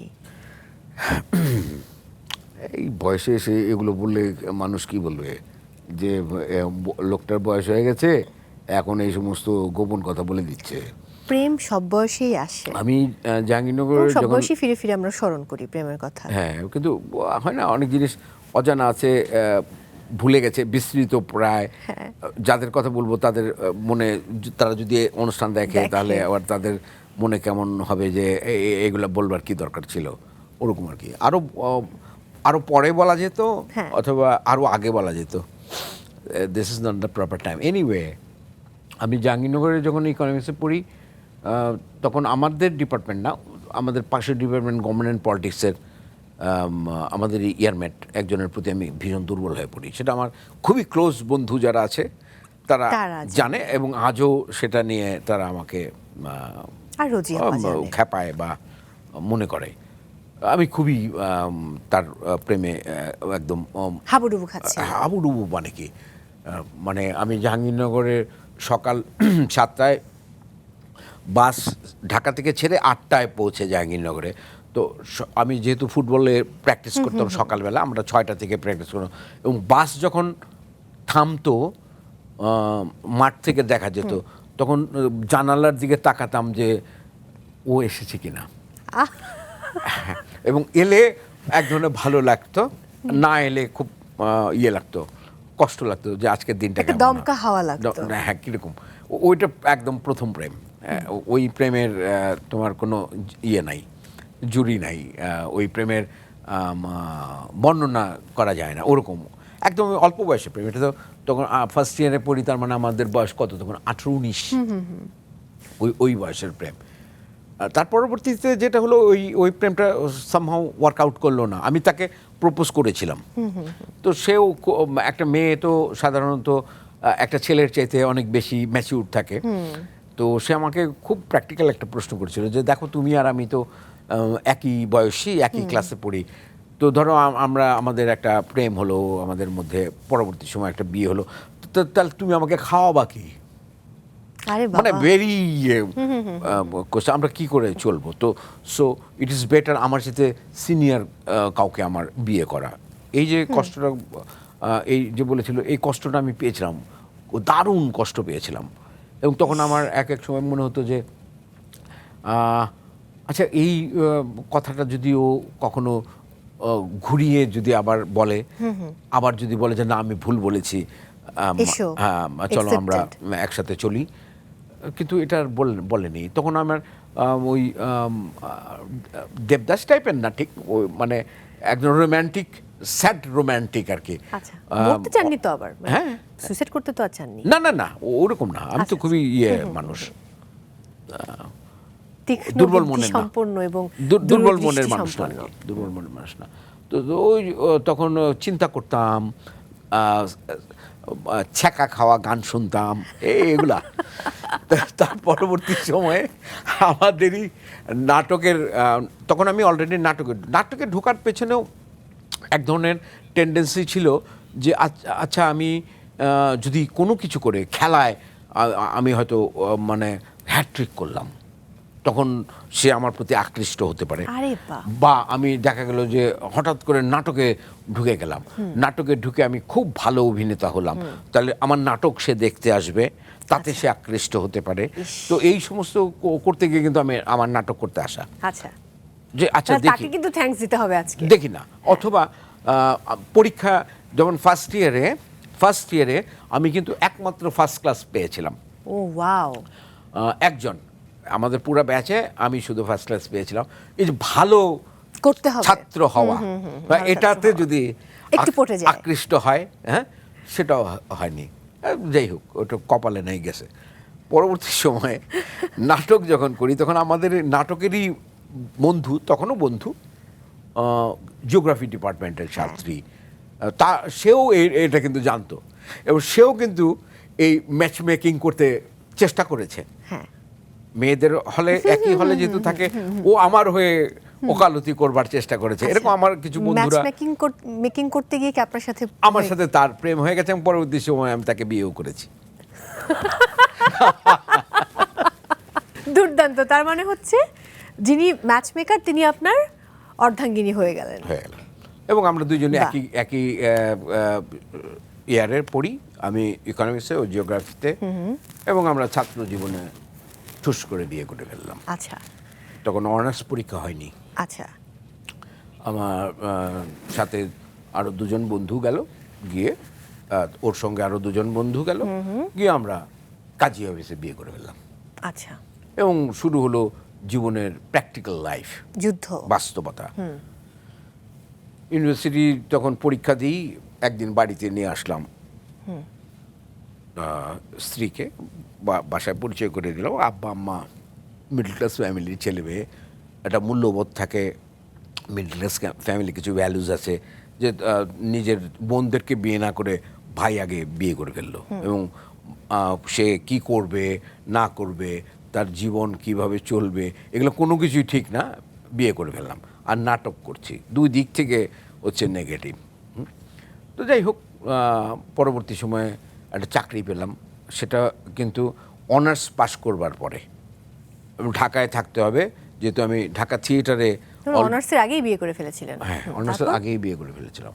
অনার্সের পরে চাকরি পেলাম, ঢাকা থিয়েটার করি, আমরা দুইজনই ঢাকা থিয়েটার করি তখন। ও কিন্তু নাটকের, ঢাকা থিয়েটারের অনেক ভালো ভালো নাটকে সে অভিনয় করেছে, এবং ভালো অভিনেত্রী ছিলেন। তো ওই সময় ঢাকা থিয়েটার করার কারণে, এবং এখানে আমরা সেটেল হই, ঢাকাতেই থাকি। এবং পরবর্তী সময়ে দেখা গেছে 92 ডিসেম্বর মাসে ও মারা যায়। এক্সপায়ার করে। পরবর্তীতে 93-তে রোজির সাথে আমার এই বিয়ে যে হয়। 33 বছর কেটে গেছে রোজি সিদ্দিকীর সাথে, আমাদের অসম্ভব ভালোবাসার আরও একজন অভিনয় শিল্পী, এখনো আপনারা একই রকম দুজন। এই সফলতার সাথে ইনিংস ধরে রাখার রেসিপিটা যদি আজকে শেয়ার করতেন। সারাক্ষণ ঝগড়া করতে হয়, রুজিয়া অনেক ঝগড়া করে, তাই না? দুজনই। ঝগড়া না করলে তুমি এতদিন টিকতে পারবে না।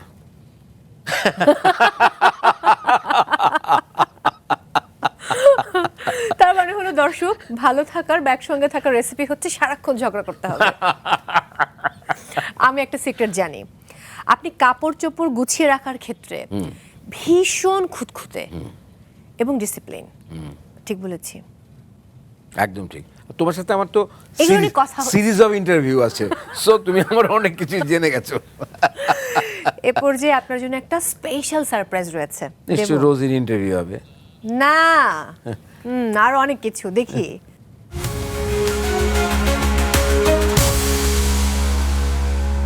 বাবা আমার অক্সিজেন, আমি বাবার পৃথিবী। সম্পর্কের মাত্রাটা আসলে এখানেই ডিফাইন হয়ে যাচ্ছে। আমি বাবার অতি আদরের মেয়ে।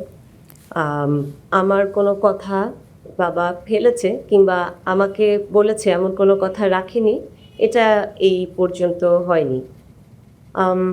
আমি কথা বলা শিখেছি যখন থেকে, তারপর থেকে আজকে পর্যন্ত এমন কোনো দিন কাটেনি যে বাবার সাথে আমার কথা হয়নি। আমি যেহেতু তার একটু বাধ্য সন্তানই সবসময়, সেই অর্থে আমি বকাঝকা খাই না, কিন্তু বাবা চায় যে আমি আর একটু এম্পাওয়ার হই নিজের জীবনে, নিজের ক্যারিয়ারে আর একটু এম্পাওয়ারমেন্ট আমার হোক। তো সেটা আমার আলসেমির কারণে হয় না, সেটা নিয়ে তার একটু মন খারাপ আছে। অভিনেতা বাবাকে আমার সব মাধ্যমেই ভালো লাগে, তবে সবচেয়ে বেশি যদি বলি সিনেমা নাটক, তার চেয়েও বেশি আমার সবচেয়ে ভালো লাগে মঞ্চে। যখন আমি মঞ্চে জলজ্যান্ত মানুষটাকে দেখি যে এক একটা চরিত্র হয়ে উঠছে, আমি ওখান থেকে ফিরতেই আমার কষ্ট হয় যে ও আচ্ছা, এতক্ষণ আমি অন্য চরিত্র দেখছিলাম, বাবাকে নয়। বাবার কাছে প্রত্যাশা আসলে আমার আর কিছুই নেই, শুধু সে সুস্থ থাকবে, সুস্থ থাকার জন্য তার যা যা করার সেটা ঠিকঠাক মতো করবে, ভালো থাকবে, এইটা। যেমন বড় মেয়ে। আমার পৃথিবীতে আমার সবচেয়ে প্রিয় এবং সবচেয়ে ইম্পর্টেন্ট এবং সবচেয়ে ভালো বন্ধু হিসাবে যে মানুষটা এক্সিস্ট করে সেটা হলো আমার বাবা। আমার বাবা আমাকে বড় হওয়ার সময় ওরকম একটা শাসন করেনি, সে এখনও আমাকে কখনো শাসন করে না, বাট আমি যথেষ্ট ডিস্টার্বিং।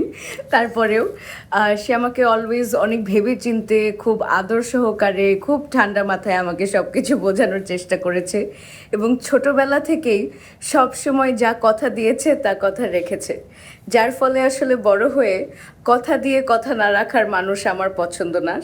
সেটার অন্যতম কারণ হচ্ছে আমার বাবা। আজও কোনো কিছু নিয়ে যদি সে ডিসঅ্যাপয়েন্টেড হয়, সে আমাকে শুধু খুব আস্তে করে বলবে যে আমি তোমাকে নিয়ে আসলে খুবই ডিসঅ্যাপয়েন্টেড, অ্যান্ড ওইটাই আসলে ইনাফ হার্ট ব্রেকিং হয়ে যায় ইন সিচুয়েশনস।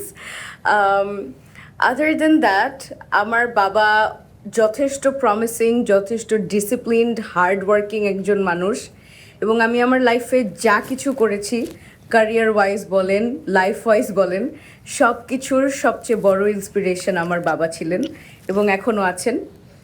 আমাকে মানুষ সাধারণত বলে আমি দেখতে আমার মায়ের মতো, উইচ ইজ আ ব্লেসিং। সবচেয়ে বড় পাওয়া হয়তো এটাই একটা, কিন্তু আমি দেখতে মায়ের মতো হলেও চারিত্রিক বৈশিষ্ট্যের দিক দিয়ে আমার বাবার মতন হতে চাই। আমার বাবা আমাকে 2 বছর বয়স থেকে তার সঙ্গে করে করে শুটিংয়ে নিয়ে যেতেন, আর আমার সবচেয়ে ভালো মেমোরি আমার বাবার সঙ্গে হচ্ছে ছোটোবেলায় যখন আমরা পুরনো পল্টনে থাকতাম, তখন সে আমাকে রিক্সা করে করে বিভিন্ন জায়গায় ঘোরাতে নিয়ে যেত, পুরনো পল্টন থেকে দাদুর বাসা পর্যন্ত নিয়ে যেত, অনেক গল্প বলতো এবং আমার কাছ থেকে গান শুনতে চাইতো। তো আমি রিক্সায় বসে বসে উচ্চস্বরে গান গেতাম 3 বছর বয়সে। বাবা, আমি তোমাকে অসম্ভব ভালোবাসি, তুমি হয়তো জানো না আমি তোমাকে কতটুকু ভালোবাসি, কিন্তু thank you so much for everything that you have always done for me and that you continue to do. You are my true hero.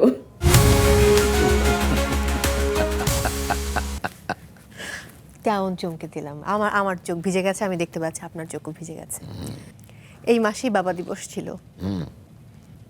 সবচেয়ে বড় যেটা আমার পাওয়া সেটা হচ্ছে আমি আমার দুটো মেয়ের বাবা আমি। এটা হলো আমার জীবনের সবচেয়ে বড় পাওয়া। আর মেয়েদেরকে আমি একদম মেয়ে হিসেবে মানুষ করিনি, আমি একটা সন্তান হিসেবে মানুষ করতে গেছি এবং বলে দিয়েছি যে একটা ছেলে যেভাবে চলে সেভাবেই নিজেকে মানসিকভাবে শক্ত রাখতে হবে, নিজেরটা নিজে করতে হবে। যে জন্যে ওই যে ওরা বলছে যে যা শিখেছি বা যা দুই তিনটা জিনিস, ভ্যালুস, মিথ্যা কথা বলা যাবে না, অন্যায়কে প্রশ্রয় দেওয়া যাবে না, কিছুতেই না। আর নিজেকে ভালোবাসতে হবে, নিজেকে ভালোবাসলে অন্যকে ভালোবাসা যায়। এই এর বেশি আমার কিছু না। মনে আছে আমি একবার আপনার ইন্টারভিউ করছিলাম, রোজিয়াপা বসেছিলেন সামনে। তো সেদিন আমি আপনাকে প্রশ্ন করেছিলাম যে কখন আপনি রোজিয়াপার সাথে চিট করেছেন কিনা, আপনি বলেছিলেন যে করেছি। তো এই যে স্পষ্টবাদী হবার যে একটা শক্তি, এটা আপনার মধ্যে রয়েছে, কারণ সবাই তো এটা লুকায়, বলতে চায় না। এখানে লুকানোর কিছু না, এটাই আমি। এই যে দেখো, এটাই আমি, এটা নিয়েই আমাকে ভালোবাসতে হবে। তখন রোজিয়াপা আপনাকে ছেড়ে যেতে চায়নি? হ্যাঁ, চেয়েছে। তাহলে এই যে আবার একসঙ্গে হবার মানে মেকআপ করার ব্যাপারটাতে কার অবদান সবচেয়ে বেশি ছিল, রোজি সিদ্দিকী নাকি শহীদুজ্জামান সেলিম? ডেফিনেটলি রোজির।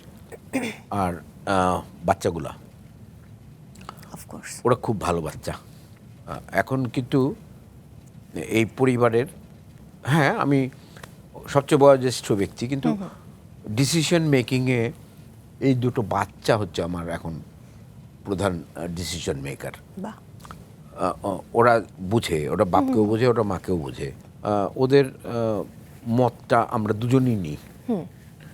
আমার কিছুই না, ধরো একটা কিছু ঘটলো বা একটু কথা কাটাকাটি হলো, 1 সেকেন্ড বা 2 সেকেন্ডের মধ্যে এটা আমার বড় মেয়ে কিন্তু জেনে যাবে। আরে বাহ, রোজি বলবে যে এই হয়েছে, ছোট মেয়ে জেনে যাবে। অ্যান্ড ওরা যে জেনেছে এটা কিন্তু আমার কাছে ওইভাবে প্রকাশ করবে না, হাসির ছলে, কথা বলার ছলে হঠাৎ খুবই করে বলবে, technically। তুমি নাকি মামকে আজকে এটা নিয়ে বকা দিয়েছো, এটা তো তোমার ঠিক হয় না, এমনভাবে বলবে। তখন তুমি বাধ্য হবে যে ইয়েস, এটা তো ঠিক হয়নি। এই দুজনই হচ্ছে ব্রিজ, একটা ব্রিজ লাগে না, ওই ব্রিজটা হচ্ছে ওরা। ঠিক তাই। চলুন আবারও পর্দায় চোখ রাখি, বিশেষ চমক রয়েছে এবার।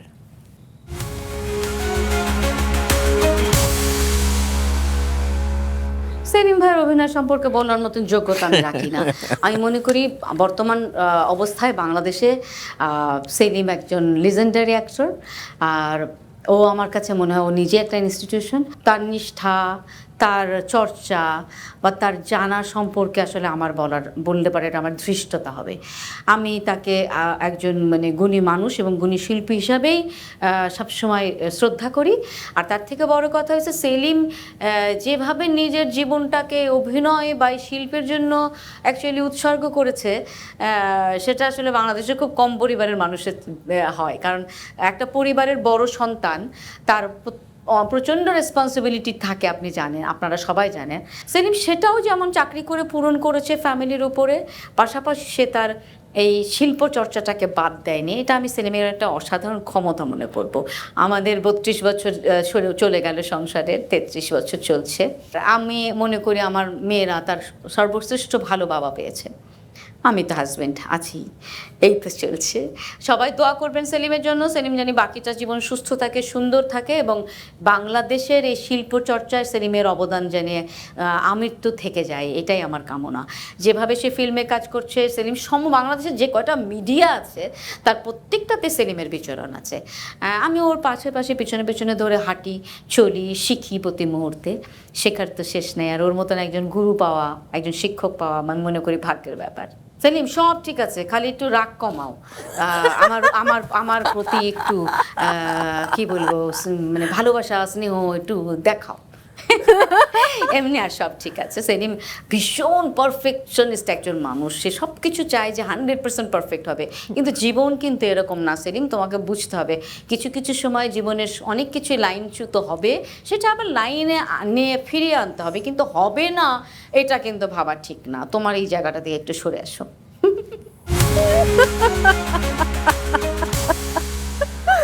আমার রোজি আপাকে জোস লাগে, কি বলবেন? রোজি খুবই জনপ্রিয় মানুষ, বাইরে খুবই জনপ্রিয়, মানে কেন সব- ঘরে জনপ্রিয় না? ঘরে আমাদের কাছে একটা ত্রাস। রোজি আমার আমার 2 মেয়ের কাছে একটা ত্রাস। রোজি বাসায় আসে মানে আমরা স্ট্যান্ড বাই হয়ে যাওয়া, যে রোজি ঢুকে গেছে বাসায়। তারপর? সো কোনো ধরনের, আমরা দুজন এতক্ষণ হেসে হেসে গল্প করছিলাম, সব বাদ। রোজি এসে জিজ্ঞেস করে কি নিয়ে হাসতেছো বলো। ওই যে বললো যে রাগ কমাও। হ্যাঁ, রাগ কমাও। রাগ আমার চাইতে 4 ডাবল রাগ বেশি রোজির। কিন্তু এই যে আসল গল্প বের তোমরা হচ্ছে। বাইরের মানুষরা রোজিকে দেখো, রোজির মতো এত আপন করে কেউ কথা বলতে পারে না, এটা ওর গুণ। এই গুণটা আমার নাই। তাই বলে যে রাগ আমার বেশি, এটা আমি স্বীকার করছি না, একদমই স্বীকার করছি না। আচ্ছা, একটা প্রশ্ন আমাকে করেছিল, ওই প্রশ্নের উত্তরটা দেওয়া হয় নাই। কোনটা বলুন? সেটা হলো যে আমি এখন নাটক করছি না কেন, নির্মাণ করছি না কেন? করছেন না কেন? আমি এই কথা সেই কথা অনেক কথা বলে ফেলেছি, আসল কথাই বলা হয় নাই। নাটক করছি না, নাটক একসময় সবগুলো টেলিভিশন, যতগুলো বেসরকারি টেলিভিশন আছে, আপনি ওদের সিনেমা করতে চেয়েছিলেন, সেই স্বপ্ন থেকে আপনি সরে এসেছেন। হ্যাঁ সেটা তো সরেছি। সবগুলো টেলিভিশন কোম্পানিতে কিন্তু প্রথম যে ধারাবাহিক নাটক বা প্রথম যে টেলিফিল্ম যা করে, সেটা আমারটা দিয়ে শুরু হয়েছে। মাছরাঙ্গাও তার ব্যতিক্রম না। এনটিভি থেকে শুরু করে চ্যানেল 1, ইভেন চ্যানেল 1 যখন ছিল, বা বাংলা ভিশন বা আর টিভি বা দেশ টিভি, কোনোটা বাদ নাই যেটা আমার নাটক দিয়ে শুরু হয়নি। 1-11 হয়েছিল যে তখন অনেকগুলো টেলিভিশন কোম্পানি খুব বিপদে পড়ে যায়, এবং ওই সময় আমার অনেকগুলো টাকা আটকে যায়। ওই টাকা আটকানোর পেছনে 2-3 বছরের যে ধাক্কা, সে 3 বছরের ধাক্কার মধ্যে দেখা গেছে যে আমার ওই এতগুলো টাকা, ওই 1 লাখ টাকা 2 লাখ টাকা করে দিয়ে 3 বছরে আমি টাকাটা পেয়েছিলাম। Cover করেছেন। এবং সেই কাভার করতে গিয়ে আমার অফিস, একটা ড্রিম ফ্যাক্টরি নামে একটা বড় অফিস ছিল এক সময়। তো ওরা জানে যে এত বড় একটা প্রতিষ্ঠান, এটার প্রত্যেক মাসের যে একটা খরচ, সেটা করতে গিয়ে আমি আমার মূলধন হারিয়ে ফেলেছি। এবং পরবর্তী সময় টেলিভিশন কোম্পানিগুলো যেভাবে এলো বা যেভাবে চললো, বিজ্ঞাপনের হার কমে যাওয়া, বিজ্ঞাপনের পরিমাণ কমে যাওয়া, নিজেরা টেলিভিশনের কর্মচারীদেরকেই টাকা দিতে পারে না, এরকম আছে অনেক।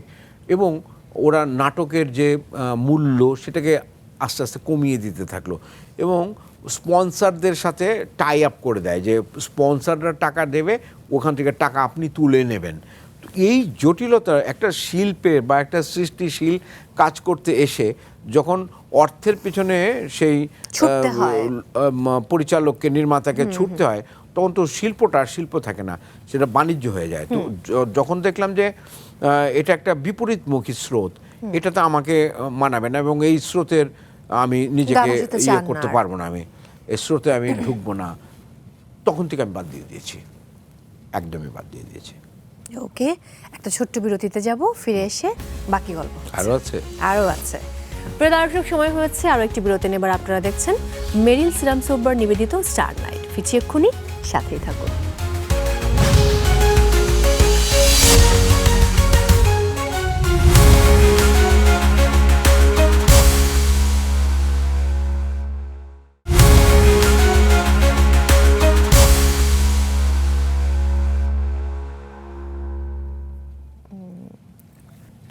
প্রিয় দর্শক, ফিরে এলাম ব্রেক থেকে। সবাইকে আরও একবার আমন্ত্রণ জানাচ্ছি মেরিল সিরাম সোববার নিবেদিত স্টার নাইটে।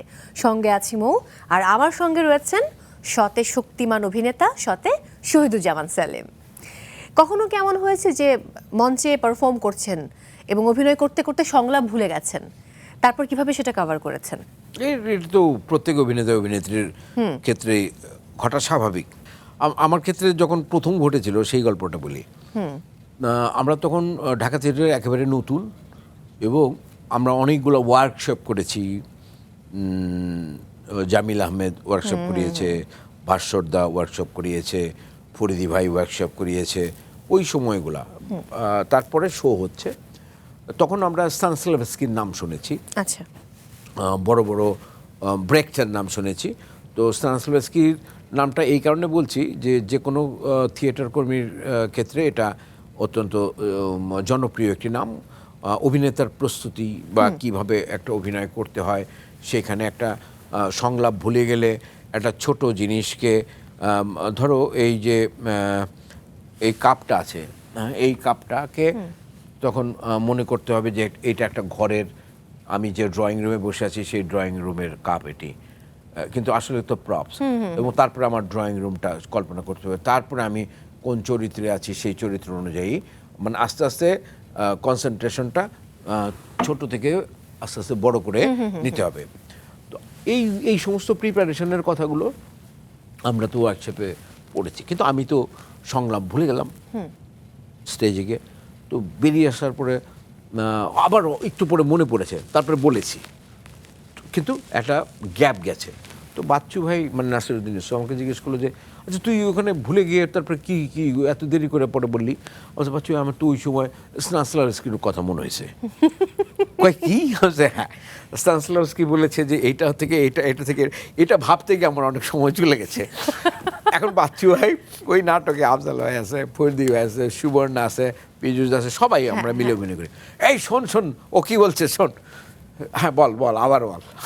যে কীর্তনখোলা নাটকে যে কাঠের যে সেট, ওইটাতে যে পেরেকটা আছে, পেরেকটাকে মনে করতে হবে যে আমার ঘরের যে দরজা, তার যে পেরেক যেটা দিয়ে বেড়াটার সঙ্গে লাগানো হয়েছে, ওইখান থেকে আস্তে আস্তে আমার চিন্তাটাকে বড় করতে, এগুলো করতে গিয়ে বাচ্চারা আমার সময় চলে গেছে। এটা হলো প্রথম অভিজ্ঞতা। দ্বিতীয় হচ্ছে, এটা তো প্রায় হয়, আর দ্বিতীয় হচ্ছে যে কলকাতায় শো হচ্ছে, নন্দনে না, এটা হলো ইউনিভার্সিটি অডিটোরিয়ামে। আমরা ওই সময় কীর্তনখোলা নাটক নিয়ে গেছি, আমি একটা সাবস্টিটিউট চরিত্র করছি, আমার কো আর্টিস্ট হচ্ছে শিমুল ইউসুফ। আচ্ছা, এবং আমি ঢাকায় যে শো করেছি আমার ঠিক আছে, ওখানে নতুন জায়গায় গিয়ে আমি ভুলে গেছি, এবং ভুলে গিয়ে 2-3 বার একটা শব্দ ফাম্বল টাম্বল করে কোনো রকমে শেষ করেছি। তারপরে শিমুল আপা তো অনেক বকা দিছে, হ্যাঁ বাচ্চু কাকে তুমি ও সাবস্টিটিউট নিয়ে আসছো, ভুলে গেছে এই সে। আমি একদম নতুন ছেলে কিন্তু তখন। তারপরে একটা শো আছে আবার সন্ধ্যায়, এটা হলো ম্যাটিনি শো হচ্ছে, আবার সন্ধ্যায় আরেকটা শো হবে। তো খুব মন খারাপ হয়ে গেছে যে আহা, বিদেশে এসে এই কাজটা করলাম। তো শুয়ে আছি বেঞ্চে, মন খারাপ করে পীযূষ আসছে, কিরে মন খারাপ হয়েছে তোর? কিচ্ছু হবে না, এর পরেরটা ঠিক মতো করে দিস, মানে খুবই ক্যাজুয়াল। ওই যে আবার শক্তিটা আবার ফিরে পেলাম, পরের শোটা আবার ঠিক হয়ে গেল।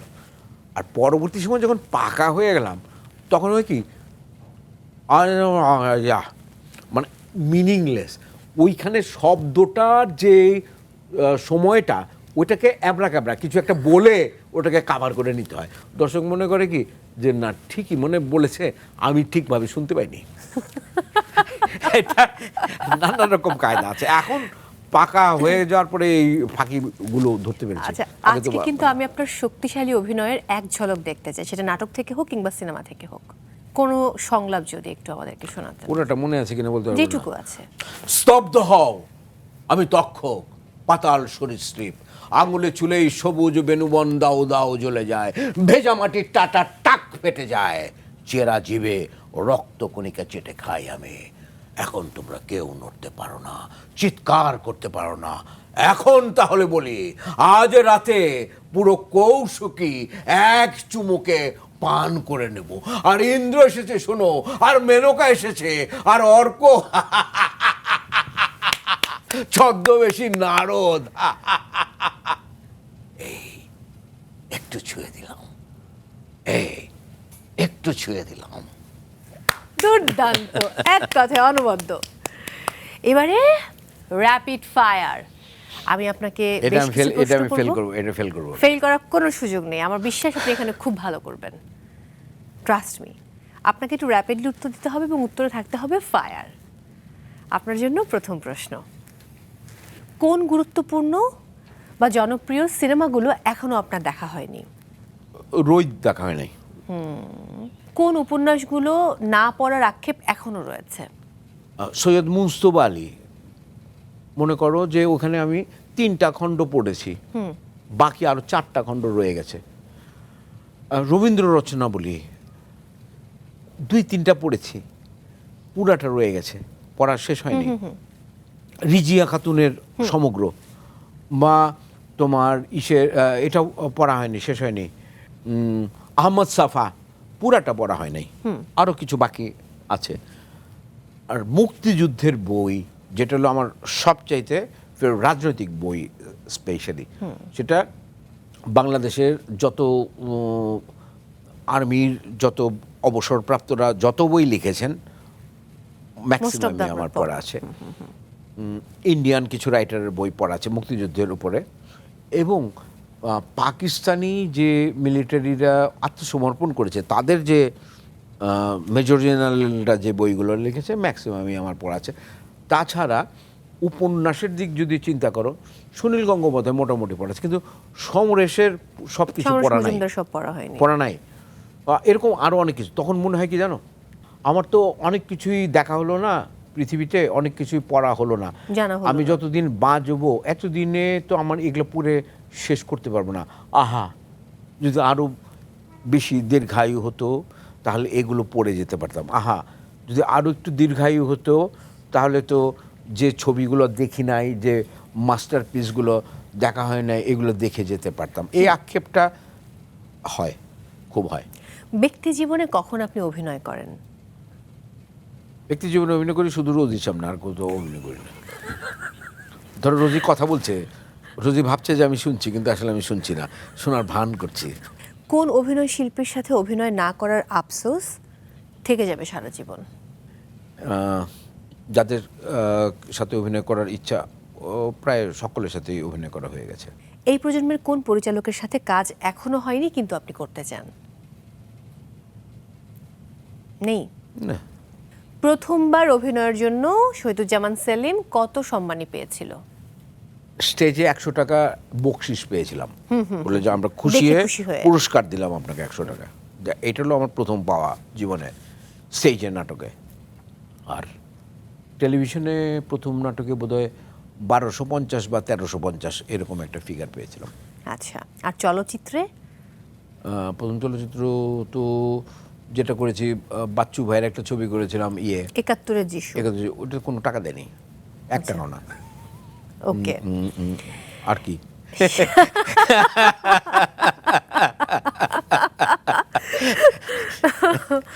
শেষ কবে অশ্রুসিক্ত হয়েছেন? আজকেই তো এলাম। কোন দেশে বারবার ঘুরতে যেতে মন চায়? আবার তো তোমরা মারবা আমাকে। ইন্ডিয়াতে। ইন্ডিয়াতে?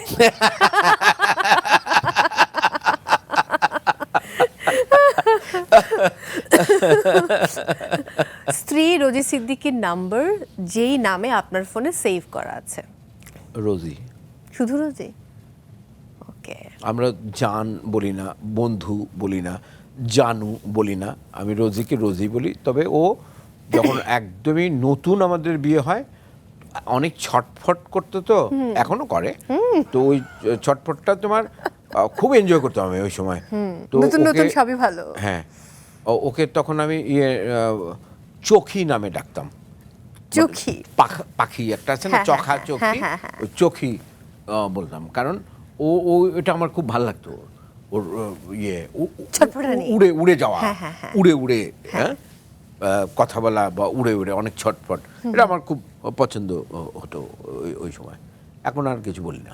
এখন পছন্দ হয় না? না, এখন আর কিছু বলি না। অভিমান, জেদ, রাগ কোনটা আপনার বেশি? রাগটাই বেশি।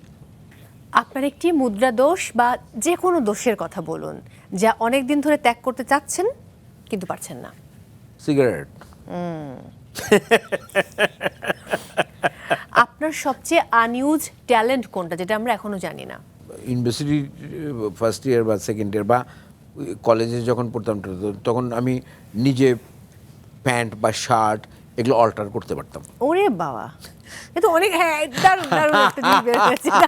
ধরো কোমর বেশি লুজ হয়ে গেছে, ওটাকে ছোট করা, কারণ আমার মায়ের সেলাই মেশিন ছিল। সেলাই মেশিন আছে, কাঁচি বা সবই ছিল। মেশিন আমি চালাতে জানি এবং কাঁচি কাটতে পারি এবং ঠিক মতো জোড়া দিয়ে আমি আমার মাপ মতো বানিয়ে ফেলতাম। অল্টার করতে পারতাম। একটা নতুন ইনফরমেশন জানলাম। এবার বলুন, শহীদুজ্জামান সেলিমকে নিয়ে যদি বায়োপিক নির্মাণ করা হয় তাহলে সেই চরিত্রে কে অভিনয় করবে? এটা কোনো উত্তর নাই আমার কাছে, এটা আমি কি করে বলবো। যদি টাইম ট্রাভেলে করে অন্য কোনো সালে বা অন্য কোথাও যাবার সুযোগ থাকতো, আপনি কোথায় যেতেন? বাংলাদেশ ছেড়ে কোথাও যেতে না। যেতেন না? ওকে, ফাইন। যদি এই মুহূর্তে বলা হয় আপনি আর অভিনয় করতে পারবেন না, আপনি কোন পেশাকে বেছে নেবেন? উবার চালাবো।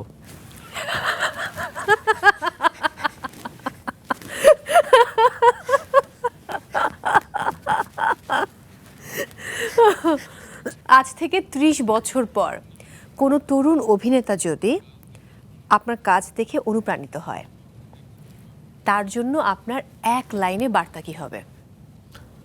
গাধা। কারণ কি, 30 বছর পরে ও তো আরো অনেক বেশি ট্যালেন্টেড থাকবে, তখন আমার এই অভিনয়গুলোকে ওর মনে হবে যেটা হয় না কিছুই। কর্মের জন্য জীবন নাকি জীবনের জন্য কর্ম? জীবনের জন্য কর্ম। এবারে হ্যাশট্যাগ, আমি কিছু নাম বলবো আপনাকে, নামের পাশে একটা করে বিশেষণ দিতে হবে, যেমন মৌসুমি মৌ, হ্যাশট্যাগ সুইট। ও বাহ, thank you so much. So hashtag শব্দটা কিন্তু বলতে হবে। প্রথম নাম আপনার জন্য তৌকির আহমেদ, হ্যাশট্যাগ ভদ্র, আজিজুল হাকিম, হ্যাশট্যাগ ভালো মানুষ, জাহিদ হাসান, হ্যাশট্যাগ অত্যন্ত আবেগী, মাহফুজ আহমেদ, হ্যাশট্যাগ ধনী মানুষ,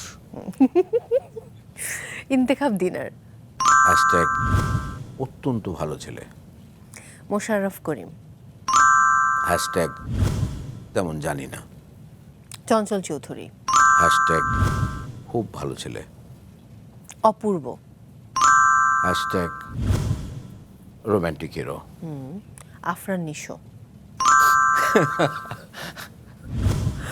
হ্যাশট্যাগ টাঙ্গাইলা, Shariful Raj, hashtag very good actor, Siam Ahmed, hashtag চেষ্টা করো, সুমি কায়সার, হ্যাশট্যাগ দুর্দান্ত অভিনেত্রী, বিপাশা হায়াত, হ্যাশট্যাগ অত্যন্ত প্রিয় শিল্পী আমার, আফসানা মিমি, হ্যাশট্যাগ সুপার সম্পর্ক আমার সাথে, রোজি সিদ্দিকী, হ্যাশট্যাগ অত্যন্ত ভালো স্ত্রী, নাম্বার 1 নাম্বার 1 স্ত্রী, শাকিব খান।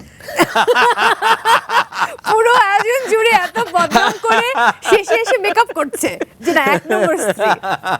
যাই হোক, শেষ হয়নি নামগুলো। বিজুরি বরকতুল্লাহ, হ্যাশট্যাগ অত্যন্ত চঞ্চল এবং প্রতিভাবান একজন শিল্পী, তানিয়া আহমেদ, হ্যাশট্যাগ ভালোবাসার একজন মানুষ, আন্তরিক, তানভিন সুইটি, হ্যাশট্যাগ অত্যন্ত প্রতিশ্রুতিশীল, জয়া আহসান, হ্যাশট্যাগ বুঝে উঠতে পারি নাই, তারিন জাহান, হ্যাশট্যাগ অত্যন্ত মেধাবী অভিনেত্রী, রুমানা রশিদ ঈশিতা, হ্যাশট্যাগ অত্যন্ত ভদ্র, বিনয়ী, নম্র, রিচি সুলাইমান, হ্যাশট্যাগ অনেক কিছু করতে পারতো, দীপা খন্দকার, হ্যাশট্যাগ এখন নিজেকে দেখাতে পারছে, সুমাইয়া শিমু, হ্যাশট্যাগ অত্যন্ত মেধাবী, অপি করিম, হ্যাশট্যাগ সুপার অ্যাক্টর, সাদা ইসলাম মৌ, হ্যাশট্যাগ দেবী, রুনা খান, হ্যাশট্যাগ খুব ভালো অভিনেত্রী, সানজিদা প্রীতি, হ্যাশট্যাগ অনেক ভালো জায়গায় থাকতে পারতো, নুসরাত ইমরোজ তিশা, বলবো না, এবং শহীদুজ্জামান সেলিম। হ্যাশট্যাগ মহাপণ্ডিত।